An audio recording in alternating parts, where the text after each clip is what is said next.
Or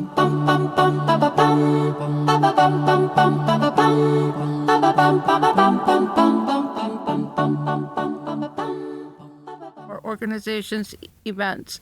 We strive to make a positive impact on the lives of those around us. Can you say one more again? Go record this part. Today. Say welcome. We do this every time. Every time. Say 1, 2, 3. Welcome to the Good Cronies. Right.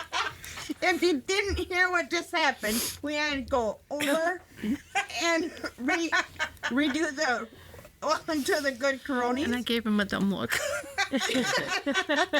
We love our podcast manager back there. Yes, we do. He's keeping us on our toes. Okay. And we're like, Who are you? I'm Angel. I'm Katrina. Thanks, Katrina, for showing up today. We appreciate it. I'm Kathy. I'm Lori. And we have a special guest, Katrina, today. We're going to get into our little mini descriptions of what we need to do for sponsorships and what we're all about with lifting up, and then we'll get started. Again. Again. Hopefully for the last time. Right? Welcome to Lifting Up Our Community, where we believe in the power of helping hands.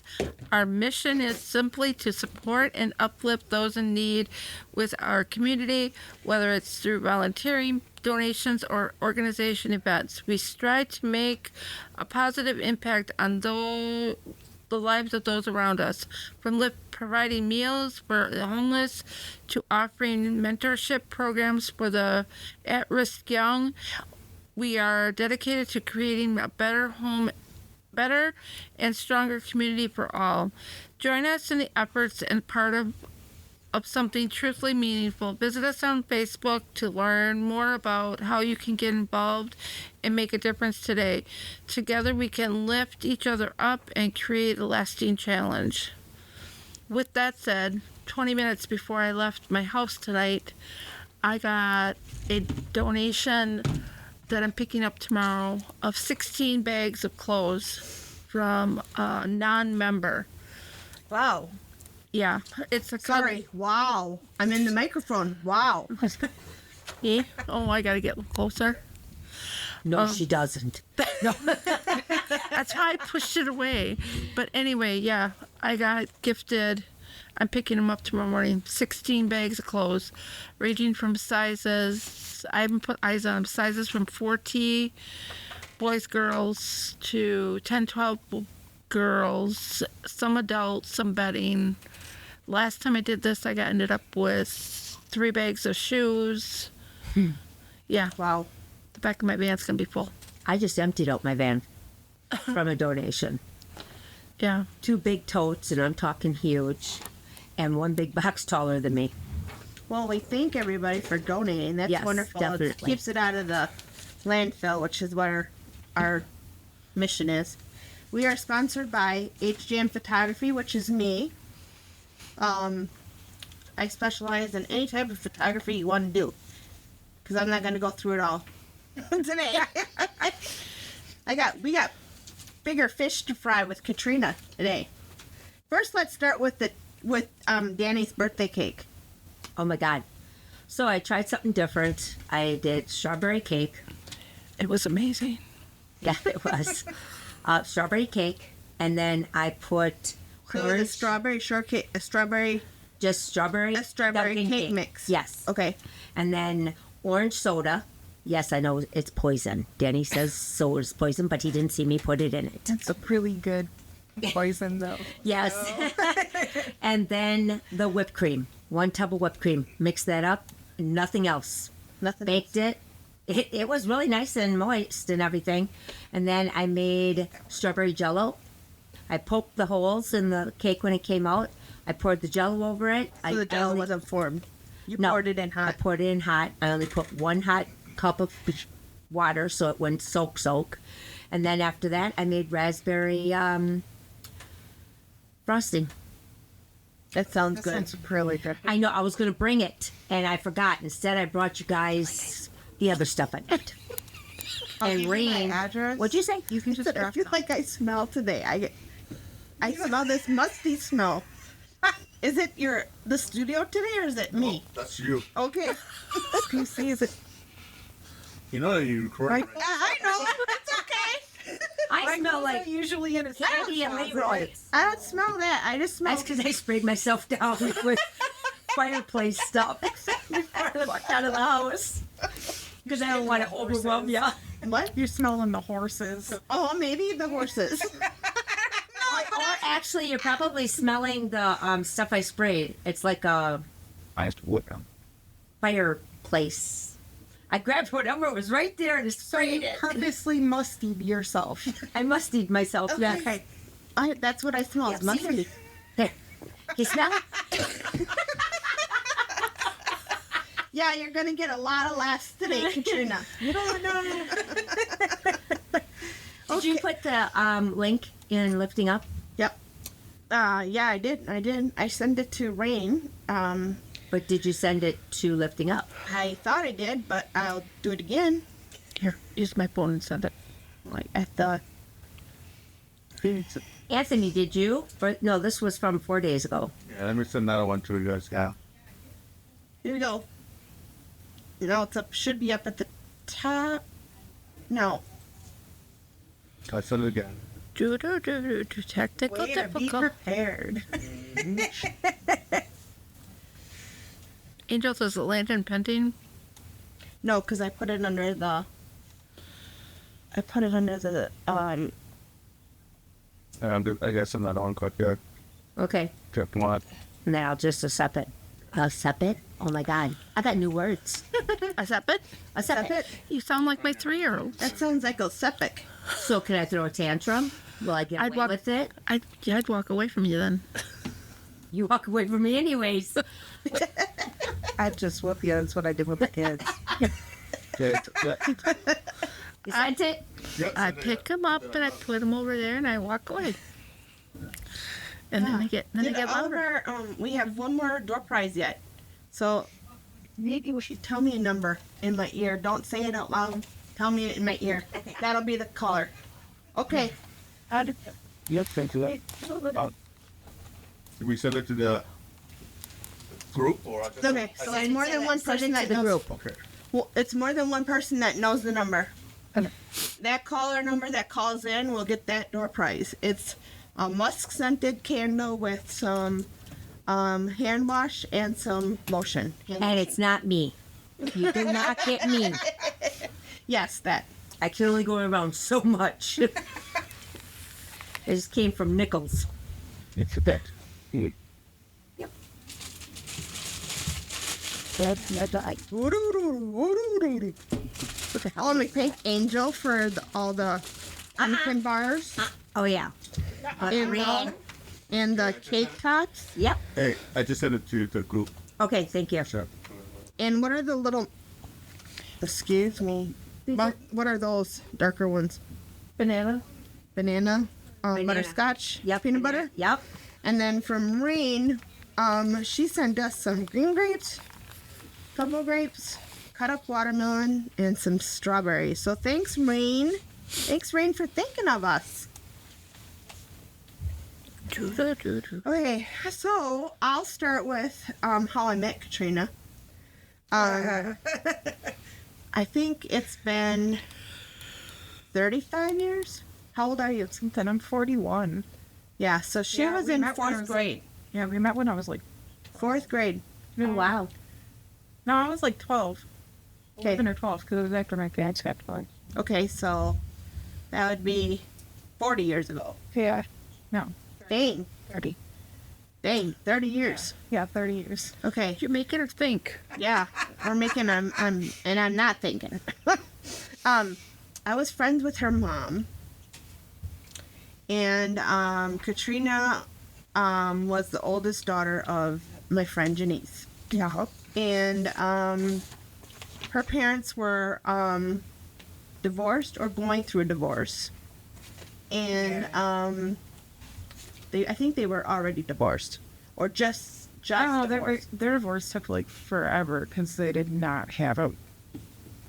Their divorce was not like my divorce. Okay, They were not friends. no, So they were they were They like, fought. yeah, they couldn't even be in the same city. So we literally had to go back and forth between cities because they didn't want to share a city. Oh, Wow. Yeah, I Yeah. remember it being bad. Yeah. wow. Yeah, it was pretty. That's It was not- pretty rough. And she was going to Riverview, Yeah. and Riverview was down on Katrina because Katrina at that time was going through a difficult time through the divorce and now not liking rules. I didn't like rules ever. Okay, well, you definitely didn't like rules at that age and with what your parents were going through. Yeah, I got booted. Well, I got suspended when I was in like 7th grade or 8th grade because I brought a thermos full of the worst concoction ever. My mom's peppermint schnapps. They totally sold. And then I mixed it with blue raspberry Kool-Aid. Oh! That would make me throw up. And then Yeah. I proceeded to attempt to get the whole class drunk. So there's that. Yeah. That was the start. I was so horrible. I bet you they liked you though, the kids. No, because they all got busted and suspended too. So, yeah. No, and my then none class of was them- suspended. Yeah. Are you serious? Yeah. Yeah. Wow. Yeah. Wow. And then none of them were allowed to come to my birthday party. I can't imagine why. And so Katrina was running away a lot, telling one parent that she was at the other parent. And because they didn't get along with each other, Yeah. she got away with that. I got away with a lot. But she always could talk to me. She could always talk to me. Even though I was friends with her mom, I always promised her I would not tell whatever she told me. Yep. I would never tell her mom. You were like the one person I could just kind of disappear for a little bit. Yeah, because we lived in the same apartment complex. Yeah. So we lived like kitty corner on the same level. So if she wanted to like hide out from her mom, she came to my apartment. Yeah. Not anymore. Yeah, If I wanted to hide Especially from if they're both of them- listening. If I wanted to hide from both of them, I could go over to her house. Oh no, my mom knows that's she knows. Oh, that's now. in the past now? She knows now. and she was okay with that because she knew where Katrina was. Yeah. She was not. Yeah. and she was safe, and she wasn't running away. Yeah. And she knew that if she was confiding in me, that was better than running away and getting into bigger trouble that she ended up getting into anyways. Yeah. But at least it didn't start out really bad. Well, Right. yeah, it kind of did.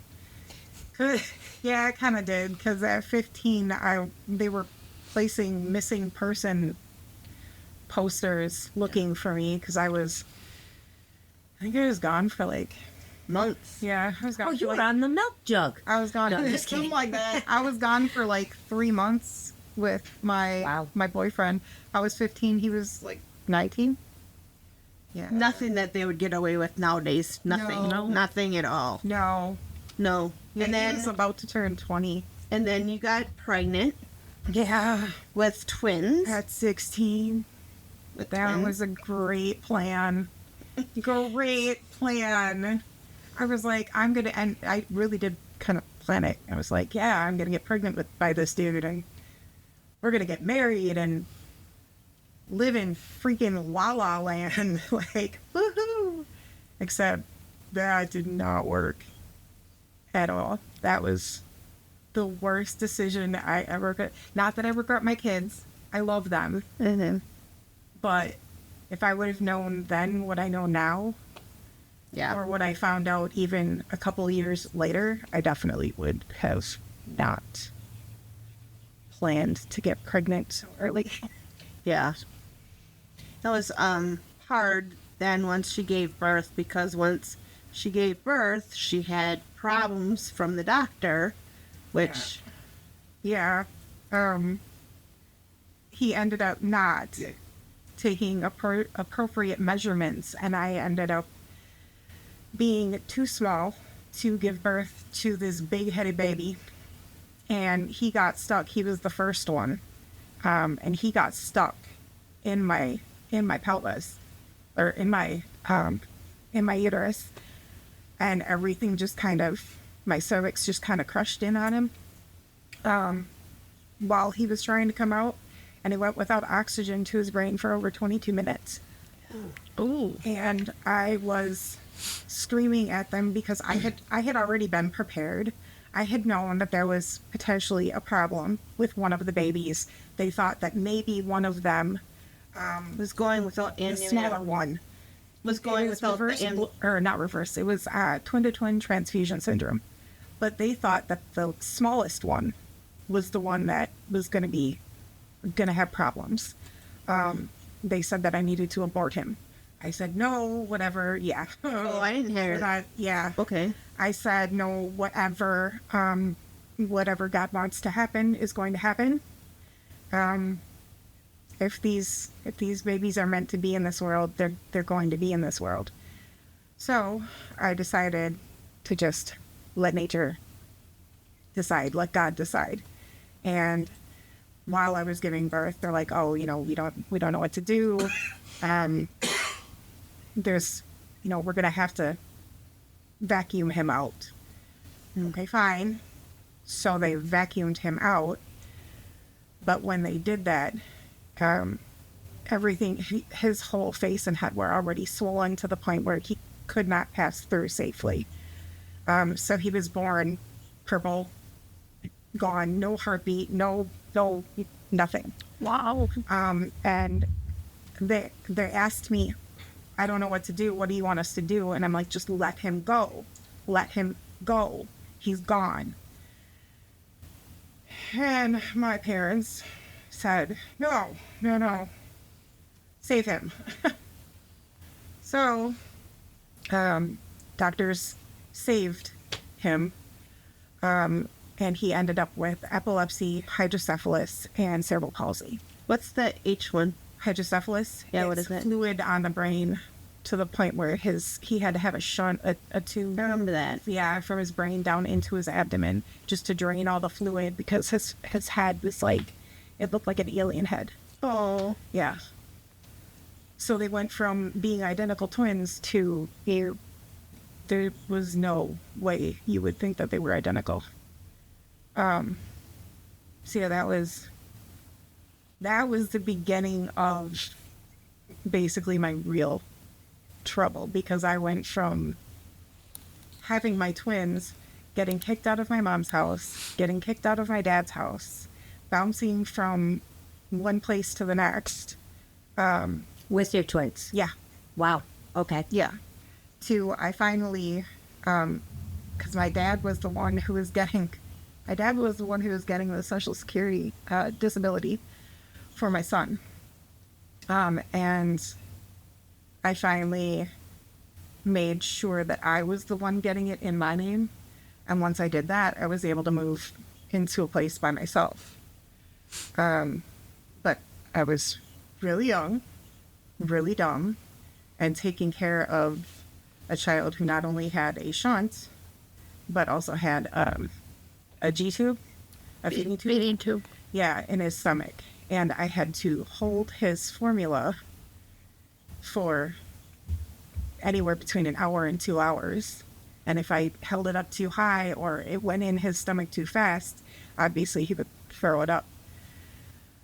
So this was literally every feeding. And I ended up leaving my house when my son had just previously been in the hospital again. So obviously they give your child the medication. Mm-hmm. I couldn't bring in his normal medication because they're like, well, we can't. Yep. Yeah. So after that, my mother-in-law at the time, she had started calling social services saying, oh, she's not giving him his medication. She has too much medication left. Well, this kid spends most of his life in the hospital. I'm going to have medication. Yeah. And why am I going to refill his medication on time if I already have some to use? Right. Especially because at the time, the medical assistance that I had didn't even cover all of it. Yep. So that was a whole big mess. Well, social services came in the one time I left my house with friends and I had a friend of mine come over and babysit, and I get a phone call. I remember that. Yep. That was like It was like a couple days freaking before. out. You were freaking out. Yep. Your mom wasn't listening to you. Yep. Your dad wasn't listening to you. It was Like like, I was just like, oh, Katrina, Yeah. my heart's pouring out to you. What can I do? Because I'm the one that always wants to fix things. yep. I want to make sure that she's all right, even though I'm friends with her mom. I want to Yeah. make sure that she's all right and the kids are all right. And my heart's just breaking for her. Yeah, that was hell. That night was hell because my other twin, he was so attached to me that when I got home, because my friend that was babysitting called me and she's like, they're taking your kids. I'm like, what are you talking about? Who's taking my kids? She's like, social services here, like CPS is here. They're taking your kids. I raced home in the middle of this storm. Got home and they're like, yeah, we're taking your kids. You know, you weren't here. Where were you? I'm like, I was at my boyfriend's house. Like they had a babysitter. Well, we've received too many calls. And they were all from her ex-mother. Yep. All of them. Every single Every one. one of them. Wow. And they never, my mom tried telling them, hey, no, she is giving them their medication, or giving him his medication. I remember even telling them that you were giving them. Yep. I mean, they called me. Yep. They called everybody, and everybody stuck up for me, and it did not matter. My twins were still gone. And then they stopped me from seeing them for 6 months. I was not able to contact my children. I was not able to know where they were. Part of it was because I did threaten to take off with my kids. But I first think of any all- mom would have at that point. I mean, Angel, would you have left? Hell yeah. But I'm not going. where am I going to go? I mean, they're grown adults. I was barely. Yeah. I was just turning 18. 18. You're grown adults. You know that I have nowhere to go. You know that I have no access to run with a severely handicapped child and another small child. You know this. But they decided, nope, you're not going to know where they live. You're not going to have any contact with them whatsoever. It took almost a year before I was finally able to see them again. And by the time I was able to see them, they were so scared because they had no idea who I was. That it took forever just to be able to, hey, yeah, I'm still your mom. And then everything went downhill from there. Like once I didn't have my kids, I didn't care. Yep. You went. But You went self. yeah, it was, I got into ecstasy, I got into coke, I got into Meth? whatever. No, meth wasn't. The only thing I did at that point was ecstasy and Shrooms? and coke. Definitely. What? Shrooms, Mushrooms. acid. Yeah, I tried acid. I hated it. Whippets, the thing back then. What can you call it? Whippets. Whippets. Yeah. Okay. CO2 cartridges. You crack them, fill the balloon, inhale the. That one's very dangerous. See, it's very dangerous, and I did not know that. I Yeah. was dumb. You got very lucky that your lungs Yeah. didn't explode. Yeah. Or that my brain just didn't completely Just shut down. Yeah. Yeah. That one was one of the Yeah. big ones It back sucks then. the oxygen out of your brain. Oh. And while it's doing it, you're actually getting one hell of a high, but Really, yeah. you don't realize it's actually killing you. Yeah. It's like the paint film, and we all Yeah, the yeah. paint, Yep. all that. Yeah, I did it a couple of times. Thank God I didn't do it more than that. But ecstasy, I was into that for probably a year and a half, 2 years, until the people I was with got busted. And then they ended up getting sent to federal. And you managed to walk away. I don't. That. Yeah, and everybody kept saying, "Oh yeah, it's because she's a snitch. She snitched." And it's like, no, my house got raided. I didn't snitch. They just didn't want me. I wasn't Big Fish. I wasn't selling any at that time. I wasn't selling anything. I was just there. I was just providing the house for them to party at. So I got super lucky that I didn't get in trouble then. And then everything just stopped. I quit using everything I got with my 20-year-old's father. He's from Zambia. Okay. And then, Who's a man whore? yeah, kept screwing around on me. Man whore. Yeah. So he must be good looking. And then he's, yeah. I knew that when she said man whore. It's like, okay, yeah, he has to be good looking. Yes. Yep. And then I was with him for almost 2 years when I found out I was pregnant with my son. And I found out I was pregnant with him because his father at the time beat the ever-loving shit out of me to the point where he fractured my skull in 3 places, broke every rib. No, This is your Sangasha's father. Yeah. Let's name the kids so that everybody can follow Sonny. along. Sonny. With so Sangasha's nickname is Sonny. Yeah. Alex and Austin. Austin are the They're twins. twins. Yep. Okay. Yeah. But his dad basically left me for dead in Kakana. And you still can't find him, right? Oh yeah, I found him. Oh, he did? He's in Africa. Oh yeah. Yeah, he can stay there. Yeah. Yeah. And you were He's got- pregnant when he beat you? Yeah. Oh, Yeah, I wow. didn't know that I was pregnant until I went to the hospital. My brother ended up finding because he left me for dead in a cornfield. My brother found me, took me to You've been through a lot. the police department. Well, he was gonna go find Jalala, my son's father. He was gonna go find him and kill him. And I'm like, no, please don't. He needs a father. He needs a father. Yep. Or she needs a father. Yep.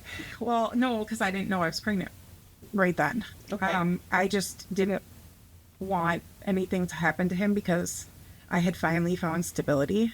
That was the longest I had ever lived in one place since my parents divorced, since I, moved out on my own. And I thought he loved me. But he did not. Not even close.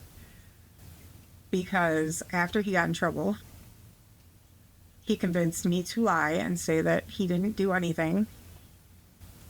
So he got away with it. And then he proceeded to beat the shit out of me multiple times. And then all of a sudden he stopped hitting me. And I'm like, oh, it's because he knows I'm pregnant. Like, he found it. That's how I found it. I was in the hospital and they're like, well, we can't do this. We can't run these tests because we just found out you're pregnant.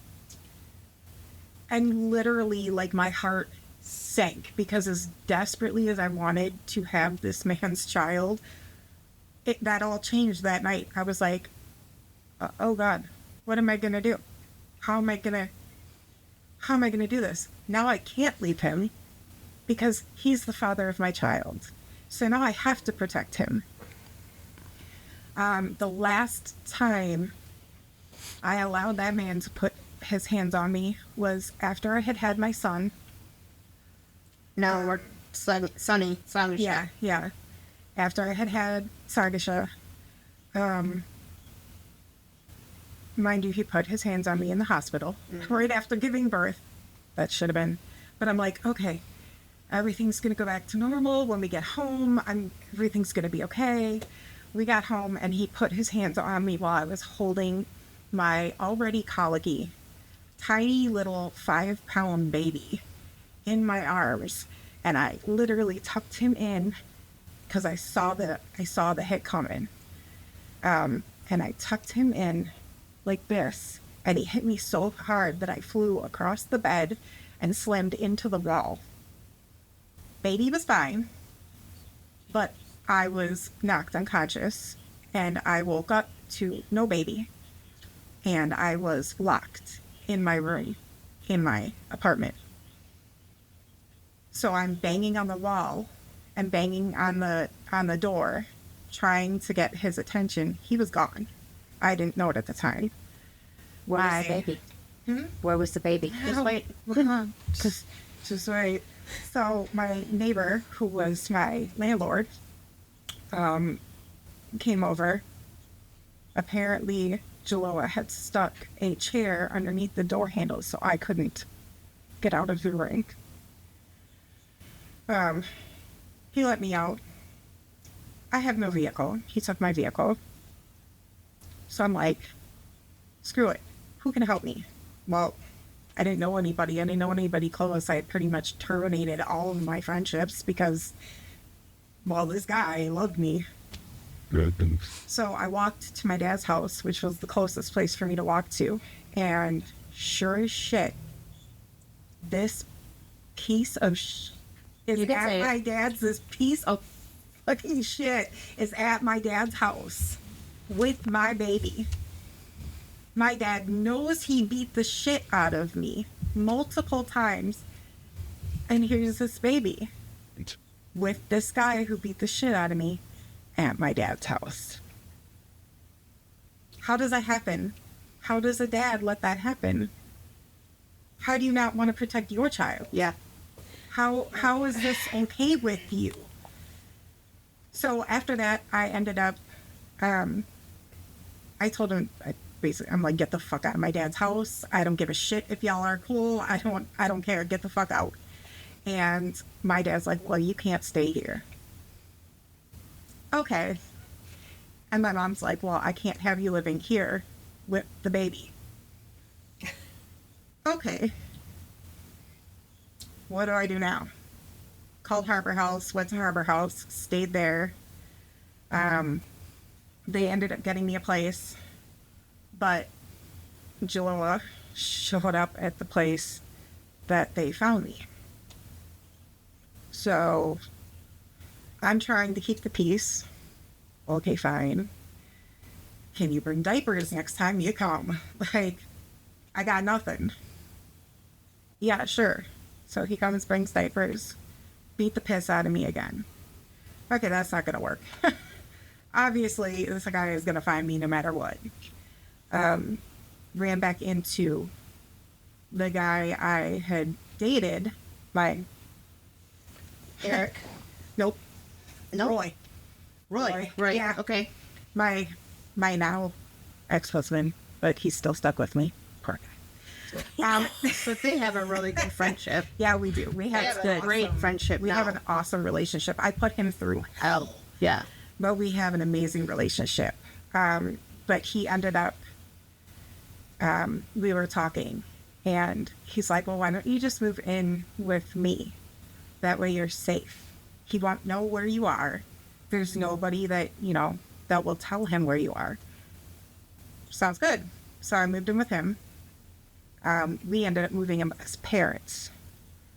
A little while later, Jalloa ended up finding me at Roy's parents' house.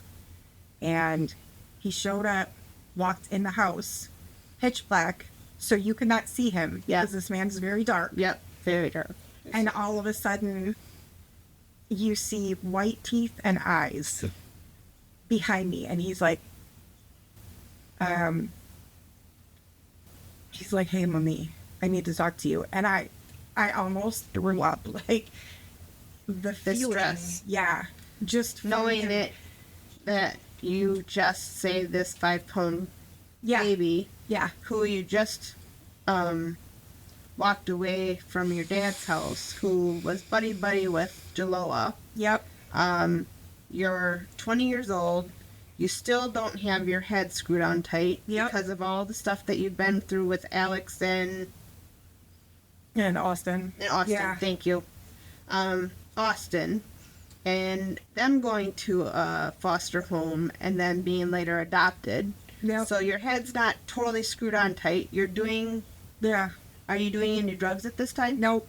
Okay, so you're still sober, Yep. but drinking. Not Yeah, I wouldn't... Like, excessive. I would drink when, like, for New Year's or whatever. Like, Yeah, not I would excessive. get hammered. No, I would get hammered. I would definitely get hammered. But yeah, I mean, not excessive every yeah. day. Right. Okay. Yeah, Social not drinker. frequently. Yeah. Yeah. But when she did drink, watch out. She Yeah, I blackout drink. I can't, well, I can now, but I couldn't control it. And I didn't understand that it's because I'm an addict. But it was complete, I had no idea what I was doing. I know people are like, oh, well, getting drunk is no excuse. No, legit, I had no idea if I went home with somebody or not. I couldn't tell you. Somebody could have had sex with me and then dropped me off somewhere, and I would have had no idea. Wow. Yeah. So what happened when he was behind you? He ended up asking to talk to me in the bedroom, which, of course, I'm scared shitless. Not only am I there with my baby, but my Roy, he's my ex-husband that I have a good relationship with. But not only is he there, and his parents, and his 1-year-old. Boy. So, okay, fine. I'll go in the room with you. Talk to him, and he's like, "I'm leaving. Tell the boy I love him. Take care of the boy." Or no, not tell the boy I love him. Just take care of the boy. And I'm like, leaving? Okay. Like for good, or I'm going back home? I don't believe it, but okay. I'll buy it for now, whatever. He left. Never heard from him again. Not one time. But, I ended up getting pregnant with Caleb, my 19-year-old. Yeah, Roy's. And he's my sweet little asshole. He will always be an asshole. He is very proud of the fact that he's an asshole. Are you talking about Roy or Caleb? Both. Okay. Sorry, Roy. Like father, like son. Okay. Oh no apologies. Nah, not for that. He wears that with pride. But yeah, Rocky. They both do. Yeah, they both do. But I got pregnant with him, and then Roy, all of a sudden, one day, is like, "Oh, just so you know, I joined the military." Say what now? You did what? Like, we had just moved into an apartment together. Finally out of his parents. You did what? Join the... Okay, when were you gonna tell me that you were thinking about this? I just told you. And how old were you? 22? Okay. 23?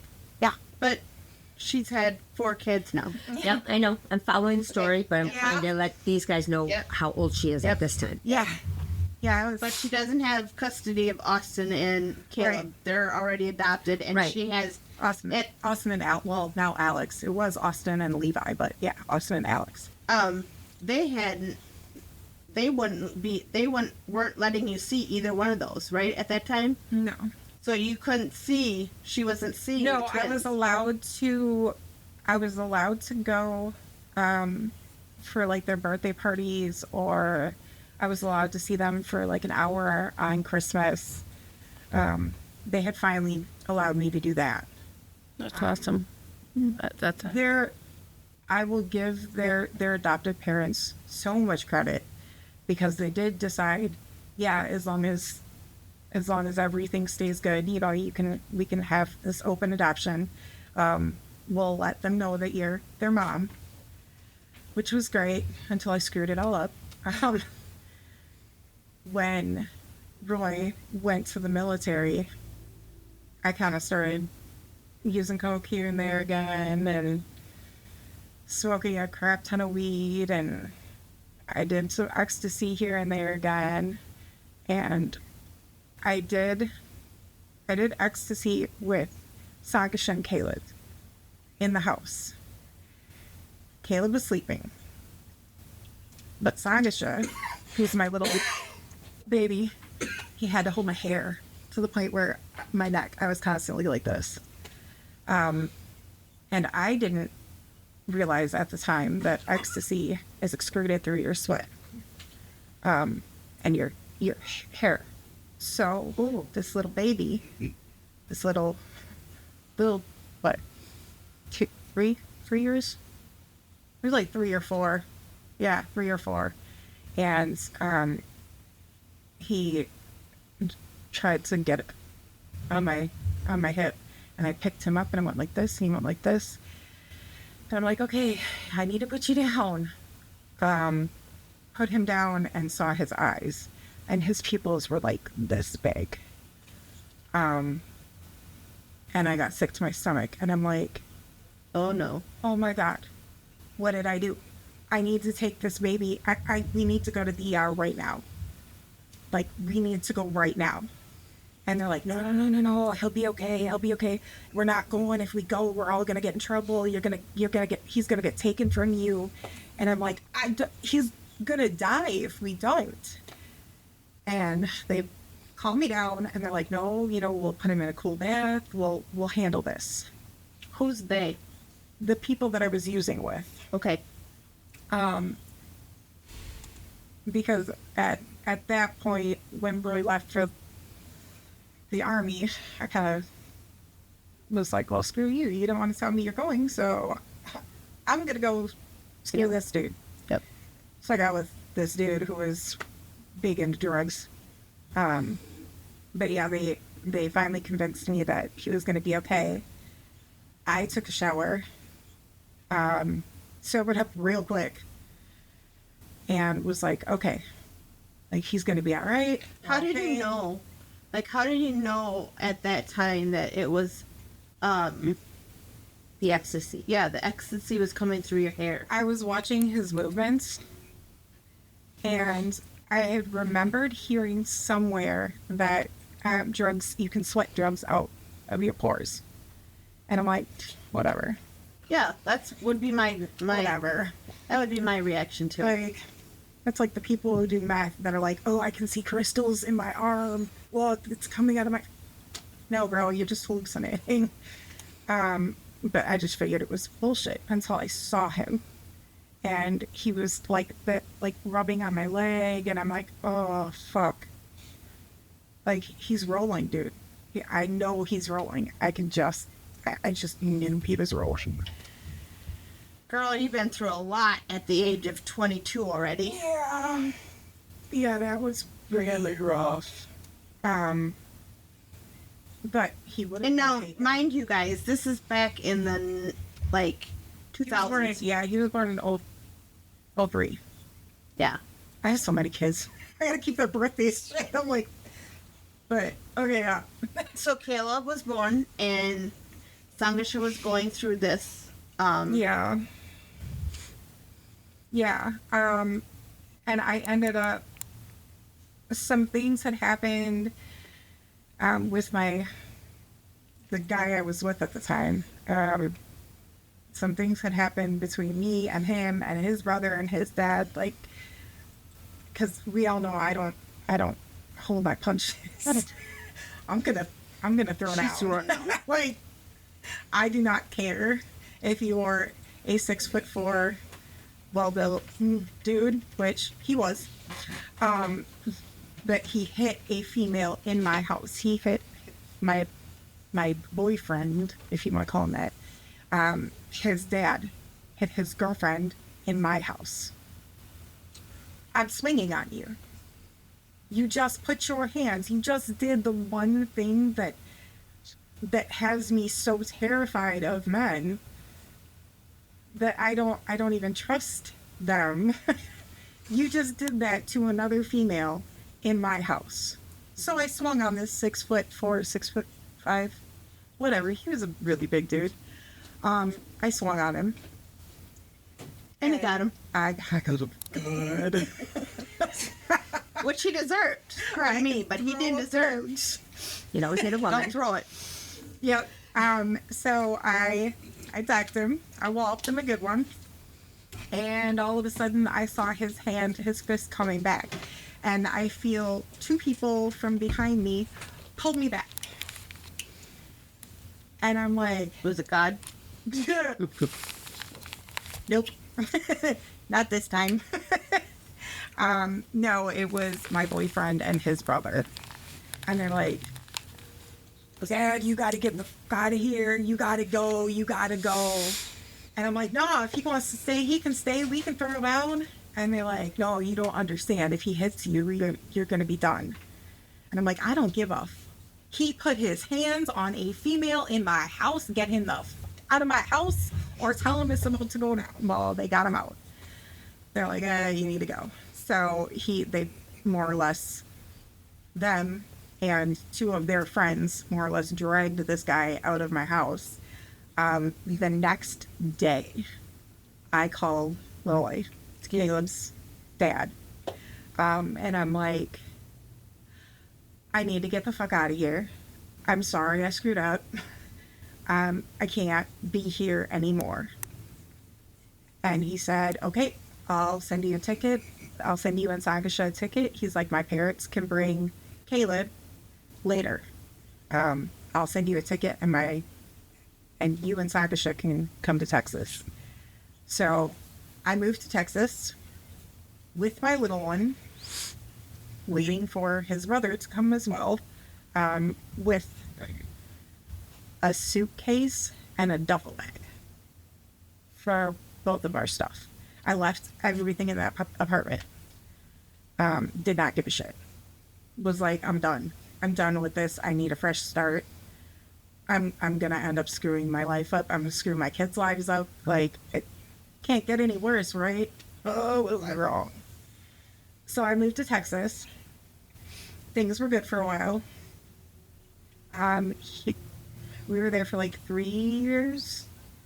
Yeah, because he was in for 4. And then he got medically discharged. We moved back, and we moved in with his parents into a 2-bedroom house with now 4 children. His parents, me, him, obviously. So you had Sangasha, Caleb, and 2 more. It was Sagasha, Caleb, and Cameron, plus Dustin is his. Okay. Yeah, my stepson. Which, he still hates me, but we'll figure that out eventually, maybe. But we moved in with them. Super stressful. I was still breastfeeding my little Cameron. He was so cute when he was little. Now he's kind of a dick too. It's a boy thing. But I was still breastfeeding him, and my sister-in-law had called, and she's like, hey, I think I'm pregnant, but I don't want to take a test by myself, so if you take one with me, maybe that'll... She was like superstitious in the worst possible way. She was like, if you take this test with me, I'll be pregnant, because we know you can't be, right? Right. Because I haven't even had my period yet. Like, I'm still breastfeeding. All of a sudden, probably 20 minutes later, I see a blur of Roy fly through the house, out the front door, and hopped over the little rail that was on the front porch. And I went, no. I knew. I'm fucking pregnant. Ran out the front door, chased after him. Get back here, I'm gonna fucking kill you. So then we have, fast forward to, I was 25 weeks or 24 and a half weeks pregnant. And all of a sudden went in for a routine ultrasound, and she's like, we have to take baby today.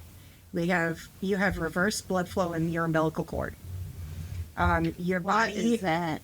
My body was literally taking all of the essential nutrients from this baby and putting it back in me. because you weren't eating, No, I was eating just fine.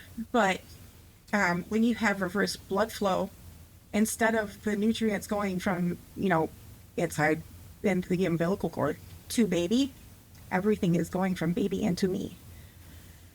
Wow. So I was literally Never heard of it. sucking the life out of my own child. Neither had I. And I have yet to hear about it from anyone else. And how many weeks were you? I was 24 and a half, 25 and a half. Yeah. I was very, very not pregnant. He was born, stayed in the NICU. He was born at just over 1 pound. Wow. He was this big. I remember seeing the pictures Yeah. of her wedding ring at his shoulder, and it Yeah. fit all the way across Yeah. up he into was the shoulder. literally like, they did about that. Yeah. Okay, first and put it up for this. Oh, sorry. He was like that. Yeah. Yeah, he was not big. And then What did you name him? Mikhail. Okay. My little kale bug. He'll kill me for saying that on here. But he came home. He surprised everyone, and came home way earlier than they thought he would. He was only in there for like 4 or 6 weeks. I forget now, but they were expecting him to be in for a very long time. He came home at just over 4 pounds. Wow. Yeah. He was already holding his head up. He was already breastfeeding. He was ready to go. Wow. Yep. He just wanted out early. Yeah. Yeah. Actually, we found out probably like 5 years ago, maybe a little more than that his eye was not fully formed, was not fully attached because of all the problems, and his lungs were not fully developed. Because he was so early. Yeah. So he like practically can't see out of one eye. His one lens is like this thick and his other lens is like this. And he didn't know he couldn't see.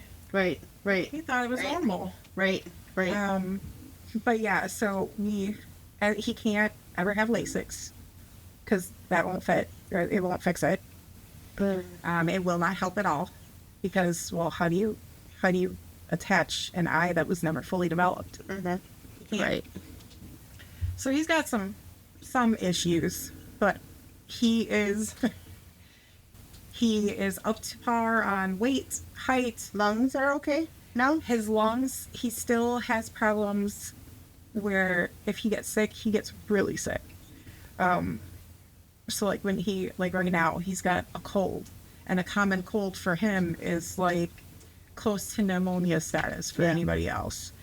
So he's got to make sure he's got his inhaler at all times. He's got to make sure. EpiPen. No EpiPen. Oh, that's just good. inhaler. Yeah, just inhaler. And how old is he right now? He just turned 15. Okay.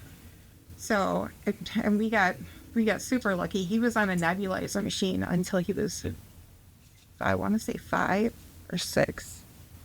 He had an at-home nebulizer machine. So every time he would get sick, he couldn't breathe, and he would, and we would have to run the machine again.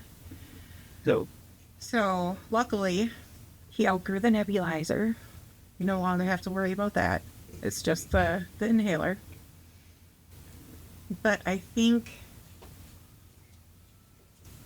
I had lived in panic mode for so long, in fight mode, that once things got better, You didn't know they were better.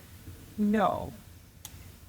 I had, and it was like, okay, well, now we have a steady place to live. And my Roy had gotten a really good job, finally. Things were starting to look up. And I tanked my life. So, like, 10 years ago,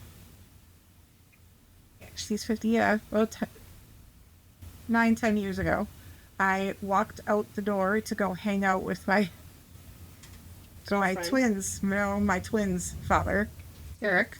Yeah, because I wanted to be friends. Because, there was this unrequited love. Biggest mistake in my life. he ended up kissing me. I backed up. I was like, nope, not doing it. And went home.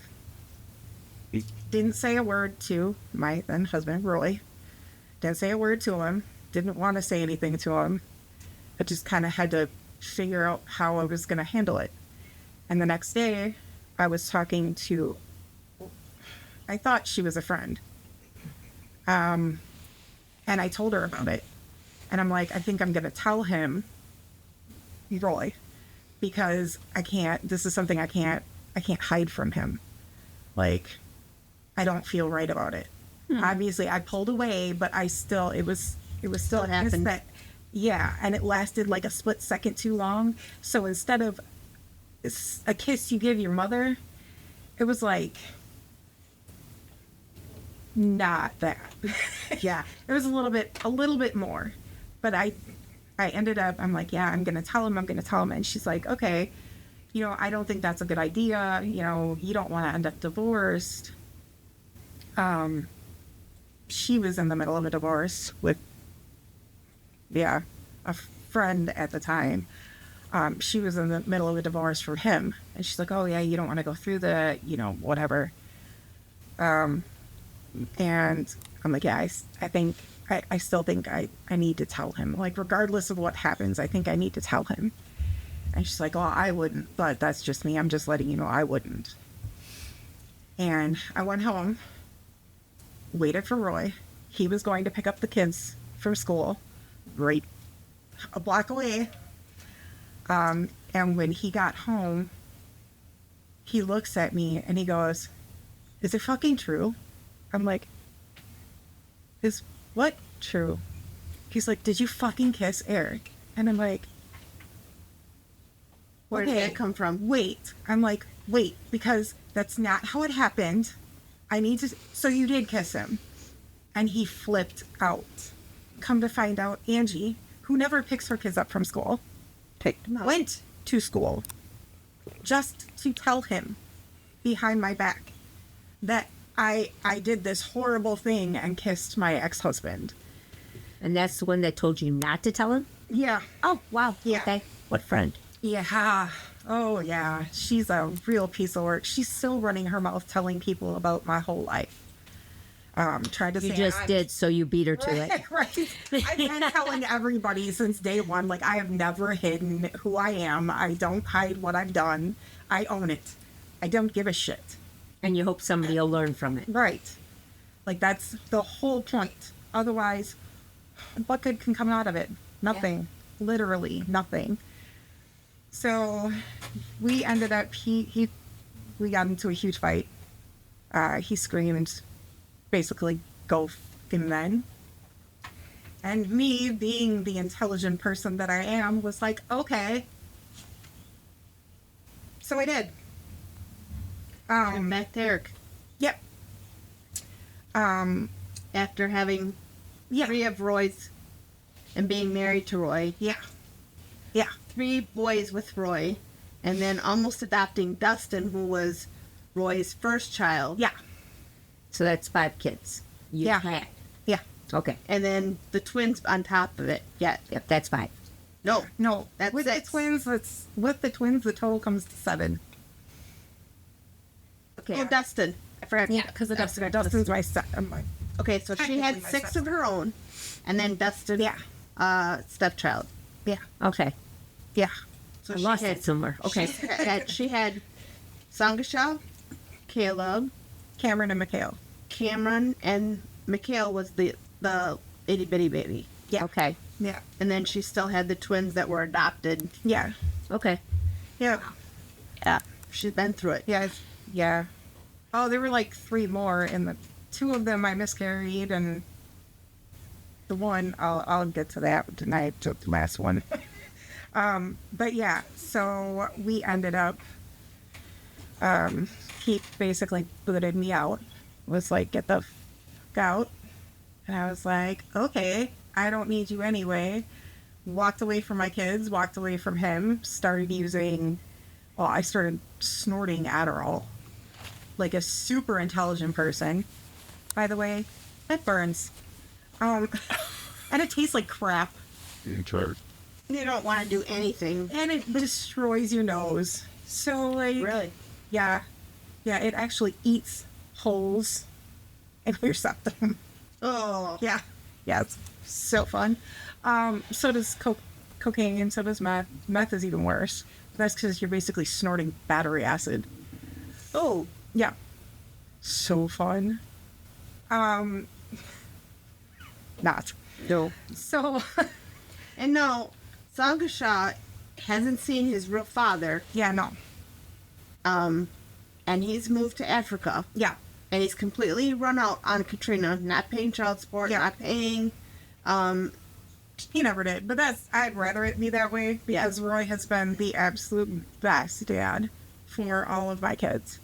Like, he would not have allowed me to take Sangasha if I would have even wanted to, because he knew I was in no position to take care of the kid. So I started snorting Adderall. And then my Eric, first ex-husband, he ended up beating the ever-loving crap out of me one night. And that's where this pretty scars came from. Bashed my head into the steel rivets on those big industrial dumpsters. Yeah. Yeah. So, gushing blood. well, head wound always bleeds. Yeah. Yeah. But he actually busted it through cracked skull. So, Did he ever face charges? no. No, I even told his PO. And his PO was like, yeah. Yeah. So after that, I ended up going back home, gushing blood out of my face. Still, mind you, I had to take Eric to Oshkosh. The whole fight was about him cheating on me. And I took him to Oshkosh with my face gushing blood.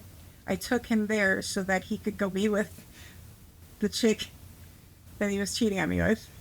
He's now married to her. Yeah. Yes! Like, they deserve each other. They really do. I'm happy for them.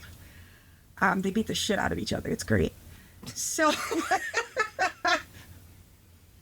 I'm sorry. There's something to be said about karma. Yeah. WWF. Like, you got it coming to you. When she literally beats the piss out of you and then you find her sleeping with somebody else in your bed. Karma. So I ended up staying with Roy for a little bit. Broke his heart again because then I was contacted by an old friend and ended up leaving to go be with this guy. Who All this time you were using, though, right? Adderall. But when I hooked up with this guy, he's like, oh yeah, I do meth. And I'm like, oh, like, meth equals heroin in my eyes. Like, as far as I'm concerned, it's one and the same. So that's like bad. He's like, no, it's not heroin. I'm like, right, but it's the same family. Like, he's like, no. If you tried it, you'd know. And Sangasha is old enough to know what's going on with mom now. Yeah, definitely. And so is Cameron. Yeah. Well, Cameron, not so much. Caleb, definitely. And so did Dustin. So I went to live with AJ. The idiot. And was like, well, if I start using meth and pretend, I know this sounds so stupid and I'm totally gonna get judged for it. I don't care, whatever. You're not going to get It judged. sounds stupid, but I thought that if I could pretend that I was hooked on meth, that maybe I could get him off so he could see how bad it was. Not thinking that I was going to get hooked because, well, I picked up ecstasy, picked up coke, picked up mushrooms, picked up acid, I did what I wanted, and I put it back down, because, whatever. And then I got hooked. And then I got pregnant. And I had previously swore that all these moms who do drugs and stay doing drugs while they're pregnant, that they don't deserve to be mothers. Like, that they're the scum of the earth. Like, how could you possibly do that to your child? How could you not think that that child is enough to quit? Well, my kids had been visiting, and there was one day where I was so messed up. I had been up for 13 days straight, and I had a saw blade on my Dremel. So, Oh, yeah. for your fingernails. No, this one's way more powerful. It's meant for wood, glass, plastic. Okay. Yeah, it's a power tool. Okay. And I was nodding off, and I would all of a sudden go like this into my leg, and then I'd wake up, or into my arm or my hand, and then I'd wake up. And Sagasha had come into the barn and found me nodding off, and he's like, "Mom, Mom," and he shut it off, and my child practically carried me into the house and forced me to go to sleep. So obviously, obviously, he knows mom's really messed up. Sorry. No, you're No. fine. He knows mom's really messed up. So now he's taking it upon himself to protect his brothers. Which is even more twisted, because now my child is having to be the parent. At some point, the feds ended up, like, this guy was not, he was bad news, obviously. And the feds ended up showing up and raiding. Once again, somewhere I live is getting raided. They found no meth on me, no meth anywhere else in the house. I was slick enough, I hate saying it like that, but I was slick enough to hide it from them. So even the drug dog, nobody could find these drugs. But they found a 0.5 gram in Adrian's motorcycle bag. And he's like, well, you need to, like, I'm gonna go to prison, so you need to take this charge, because your record is pretty clean. Oh. And I'm sitting here like, yeah, well, maybe I could, because, you know, Because like, he loves me. yeah, like, maybe, I mean, our relationship was so amazing. I'm not gonna lie, it was good. Like, he did treat me really well. Never put his hands on me. Never yelled at me. Never, like, and we spent every day, all day together for like over a year. It was almost 2 years. Yeah, like 2 years. But, like, I'm not gonna do that. Why would I do that? And the addict in me was like, you hid shit from me. I'm not gonna take the hit for you. Like, you could have shared them, and then maybe I would have. But you were hiding shit from me. No. So he ended up getting locked up. While he's locked up, February 18th, this is 2016. That is also the anniversary, mine and Roy's anniversary, wedding anniversary. So I'm at his house, because obviously I don't want to stay out in Hartonville in this big, huge farmhouse by myself. I'm going to go where I'm comfortable, and I'm going to try to get clean. Because, you know, I'm pregnant after all. Well, February 18th came, And a friend of mine,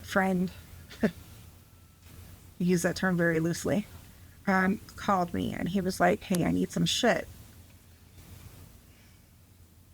Okay.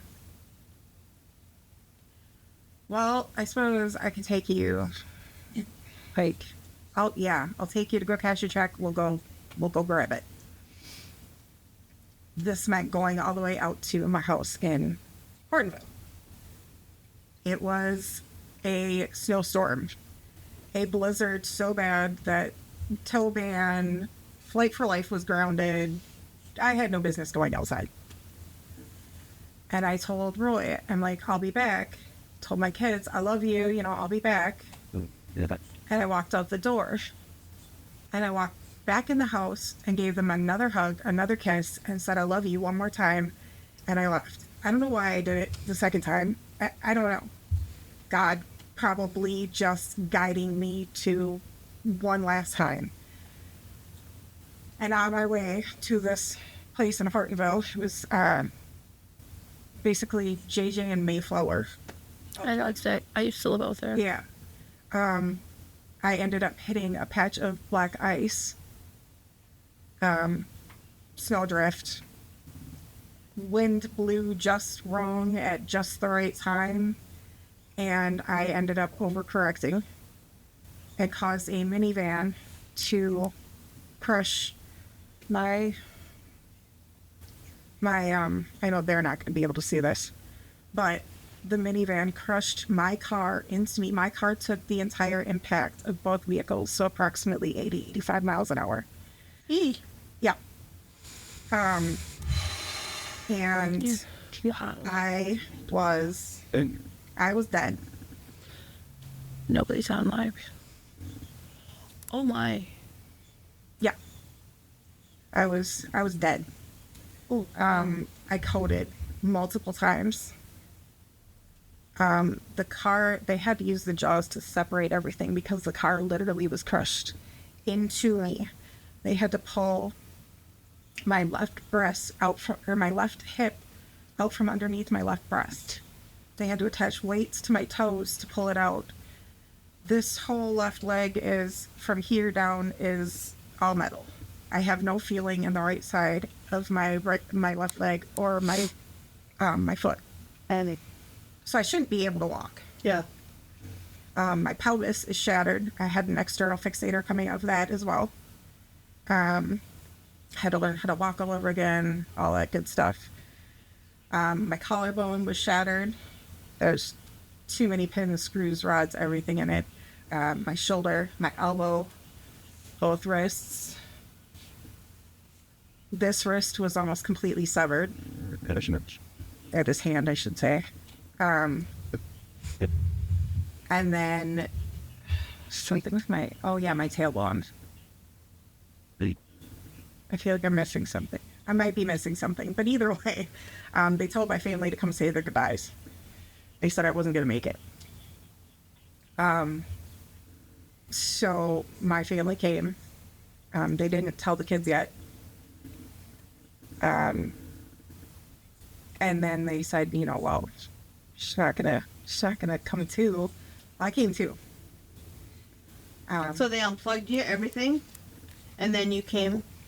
No, they didn't unplug the life support or anything. They just thought that, there wasn't going to be, like, nobody's survived my injuries. They've never seen anyone survive my injuries. So, like, you're going to, you need to say goodbye to her. And then you guys need to make the decision whether or not to pull the plug. And they all came to the hospital, and my mom was like, you're too fucking tough. There's no way in hell we're gonna lose you like this. You're my tough little bitch. Like, yep, I am. And they're like, you need to Buckle up. yeah, you need to wake up. Come on, get with it. Yep, Katrina's gonna make it. Yep. And then I came to, and they were like, okay, well, she's not gonna be able to walk. Don't tell Katrina no. Yeah, ever. But when I came to, they also ended up having to hand me my dead baby. I was 6 months pregnant at the time. The baby boy. And the only reason I don't completely lose it over that is because I should not have been pregnant. The only reason I believe that God allowed me to get pregnant is to save my life. Because my liver and my spleen were both lacerated. If not for the baby, they said I absolutely would have died. The baby cushioned the blow to my internal organs. Wow. Yeah. And how, now I am going to lose it. How, as a mother, do you forgive yourself for being so messed up that you did this to your own child? Once again, Mother of the Year award. And you would think that would be you need to get sober, you need to stay straight, but no. It's too much for you. Yeah. Like, I lost it even further, and almost like I was punishing myself. And You were punishing yourself. I met up with this guy that I didn't even know. Met him over Facebook, met up with this guy, and he convinced me to shoot up. Mind you, I was scared shitless of needles. Getting blood drawn, I used to pass out. Yep. Like, I couldn't. I'm known for passing out and having seizures with too much adrenaline. So when I panic, pass out and have a freaking seizure. So I'm like, well, you're going to have to do it. And I can't look. So he did it. I didn't look. And I'm like, I'm not going to come back from this. If you do this, I'm not going to come back from this. I'm going to get addicted. I know I'm going to get hooked and I'm not going to be able to stop. And he's like, no. I won't let that happen to you. I won't let that happen. Well, obviously he let it happen. You can't stop an addict from being an addict. So he ended up, fast forward to 2 years afterwards, which he was horrible person, horrible, racist. Me with my black son, horrible racist. My son ended up beating the shit out of him once. This 14-year-old kid is beating up a full-grown dude. Adrenaline will do that. Yeah. Well, he saw my busted lip and my two black eyes. Yep. So he went off on this guy.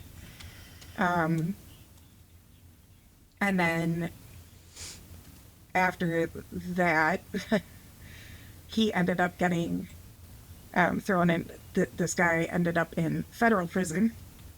After I went to jail, I ended up getting locked up too. Sure, obvious reasons. The judge could tell, and I owe this judge my life. The judge could tell that I was messed up.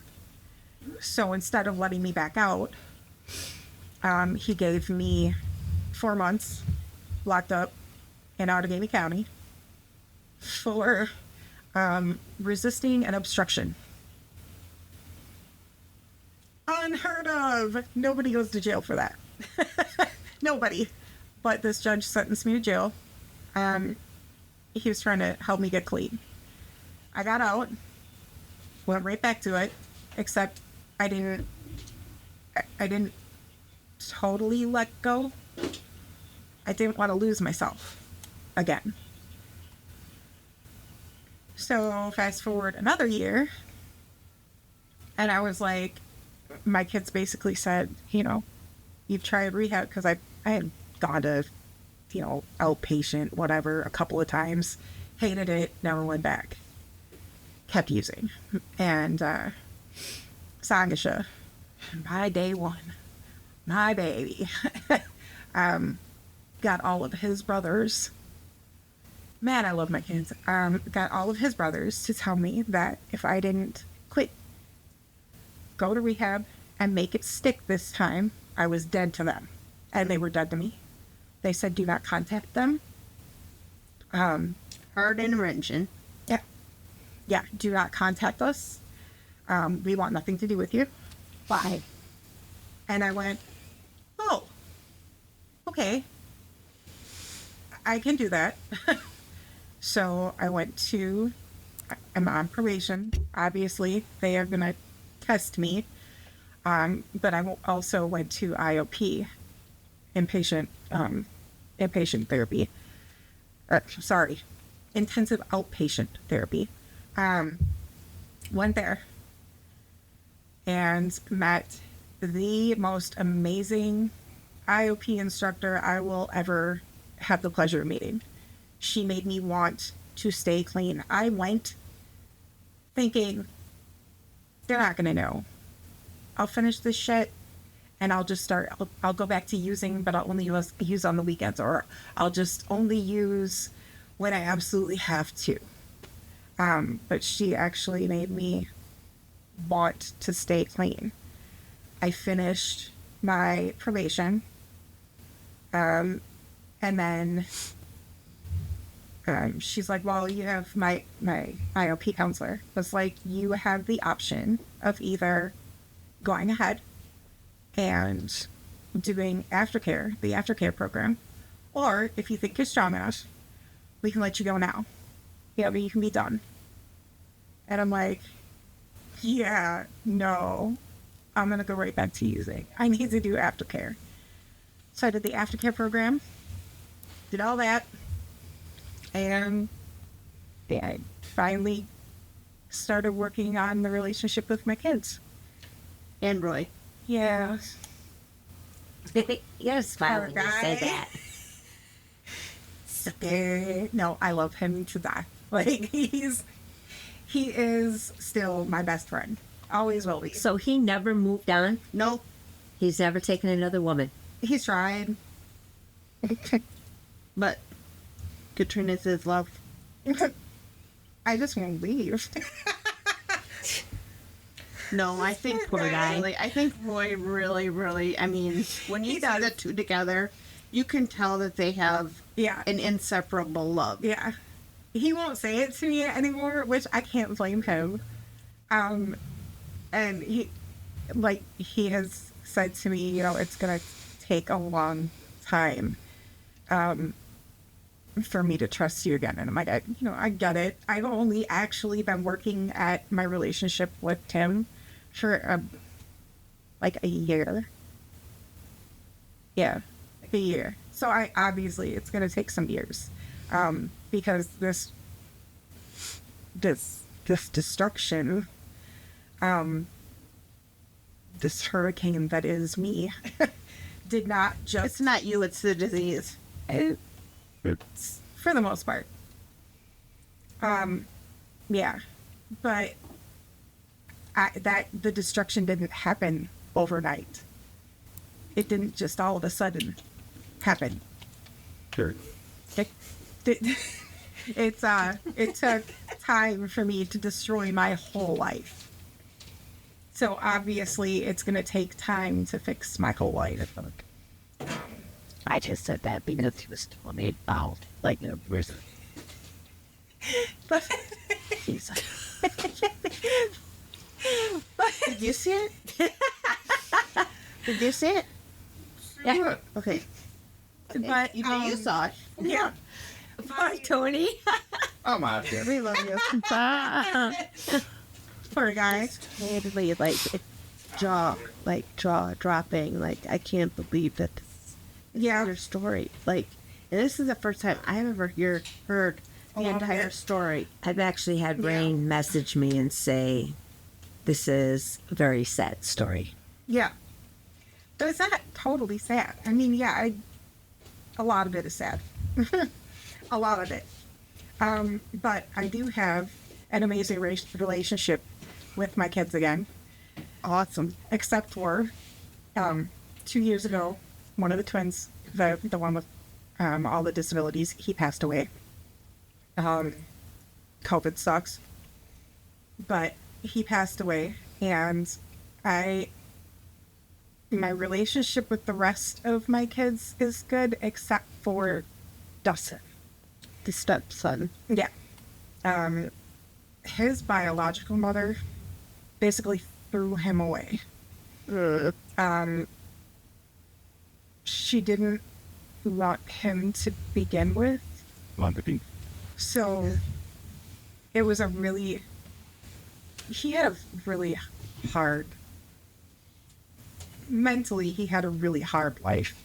Emotionally, he had a really hard life. And I think he was just starting to trust me, even though it had years and years. I think he was just starting to trust me when I tanked my life and walked away. He is the one who will never, I don't think he'll ever forgive me. He's also the oldest and saw the most. No, he was at his grandparents most of the time. He's one of the oldest, but he blames me for a lot of things that I have no control over. I had no control over it, even when I was there all the time. I had no control over some of the things in his life. I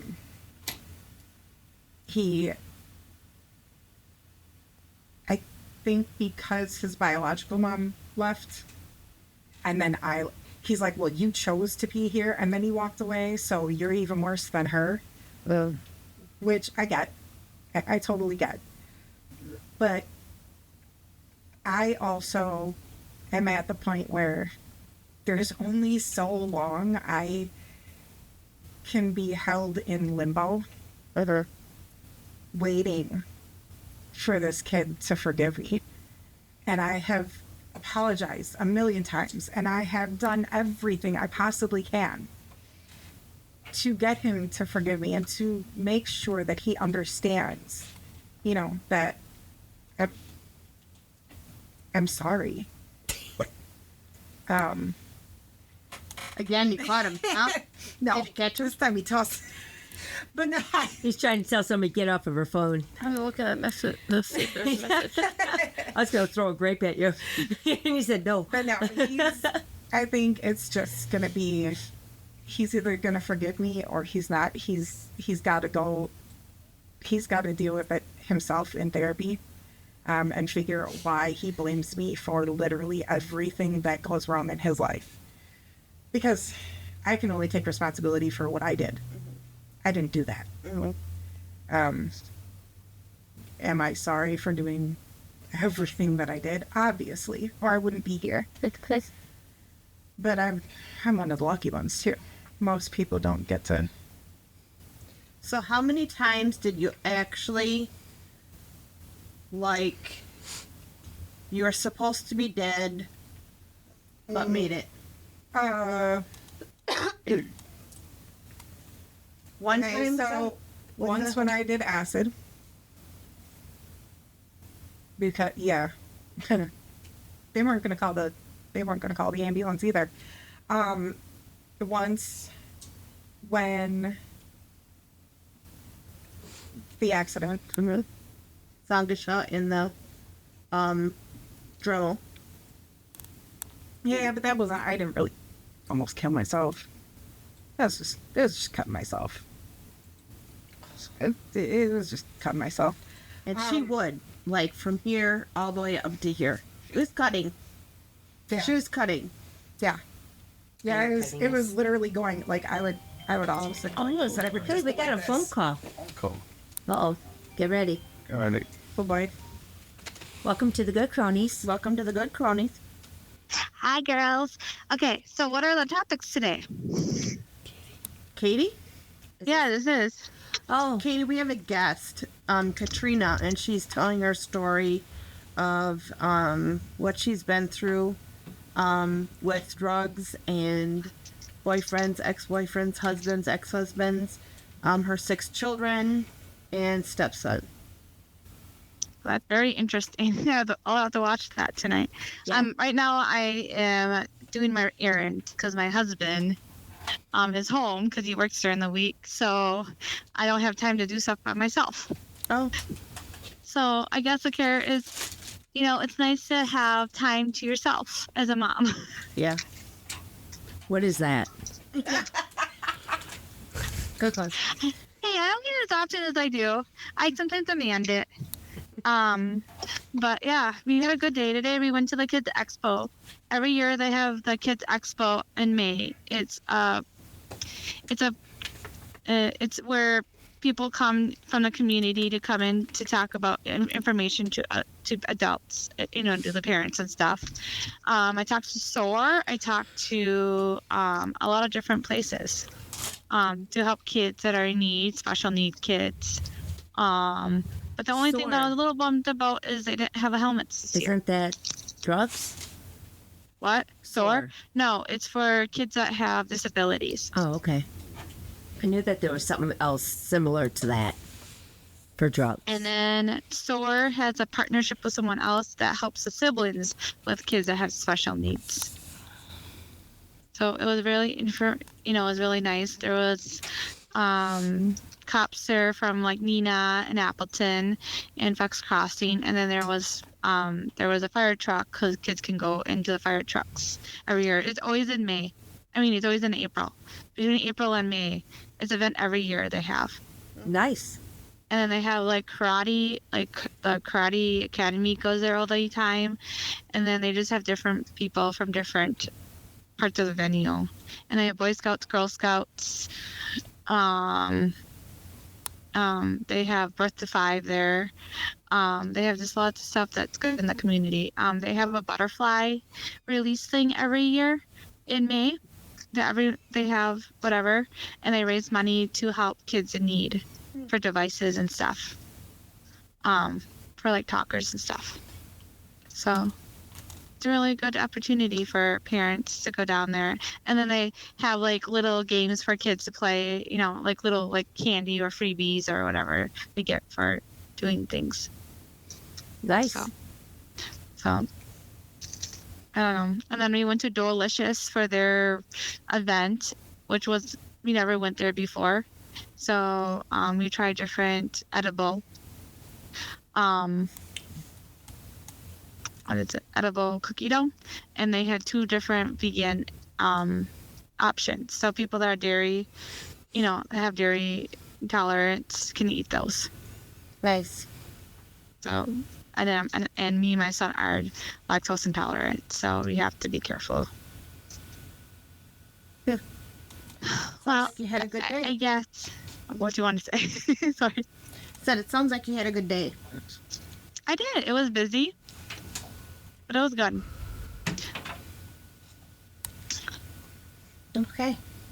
Is that it? I think so. Well, you guys have a great day. Yeah, I know you're missing Shannon today. Later, you Listen jump to on this, and listen to this 'cause this is- because this is one. This is one. This will be the jaw-dropping. first time you see Angel not talking. Okay. Well, you guys have a great night, and I hope your podcast you're getting a lot of people calling you. So I think they're just sitting back and listening to the story. I really do. Yeah, I do Okay. too. I've Well, had several people that's a good thing. message me. Well, I will let her tell the say, story, wow. and I'm glad and that she powered to talk about it, because some people have hard times talking about hard times. Yeah. Agreed. Very proud of her there. I Yep. am too. And she's just Okay. going to keep going. Yeah. Okay, I'm gonna go. I went in the store. Bye. Thanks for calling. Okay, so Yeah. so you were lined at acid. You were lined at. Lined at the car. Yeah. And I coded, the car accident I coded, I think I coded like 5 times, 5 or 6 times. And that was between the ambulance picking me up and the surgeries and everything else that just kept moving. Oh my. Going. Now they want to. Now they want to Hey, this one for you. Welcome to the Good Cronies. Welcome to the Good Cronies. Hello. Hi, can you hear me? Yes. Yeah. Hi, Rain. Hi, Ray. Hi. How are you? We're good. Good. Do you have a How do you know it's me? I know your voice, It's a- sweetheart. Yeah. I know you I too. just spent the day with you. You were just. I'm a first time caller, Nice. Thank you. and I just had to call. This story your story has me so sad, but at the same time, can you hear me? Yes. Yep. At the same time, I think it's very inspirational. Absolutely. I feel like it's going to help many people make the right choices. I agree. And I just want to say, even though I don't know you, I'm very proud of you. Thank you. Yep. You're welcome. I think she's courageous. Very. She's gone through enough. It's the first time I've ever stayed quiet. I was just thinking that. I'm Yes. a talker, so I'm just like I'm so blown from your story that I'm just taking it all in, and I told you have she had- so yeah. much to ask, but yet I don't know how to ask it. Well, as So soon as I'm we have- sitting back and I'm just waiting till the end, and then God help you. I know. Well, I'll let you get back to your story, but I just wanted to let you know, I don't know if you ever have people tell you that they're proud of you, but I am proud of you. I think it takes a hell of a woman to come through what you've been talking about. I'm proud of you for coming through it, and just wanted you to know. I appreciate it. Thank you very much. Ray, All right. thanks for calling in. Yep. you, Bye. Ray. Bye. Hey, bye. Love you. Love you too. Bye. Bye.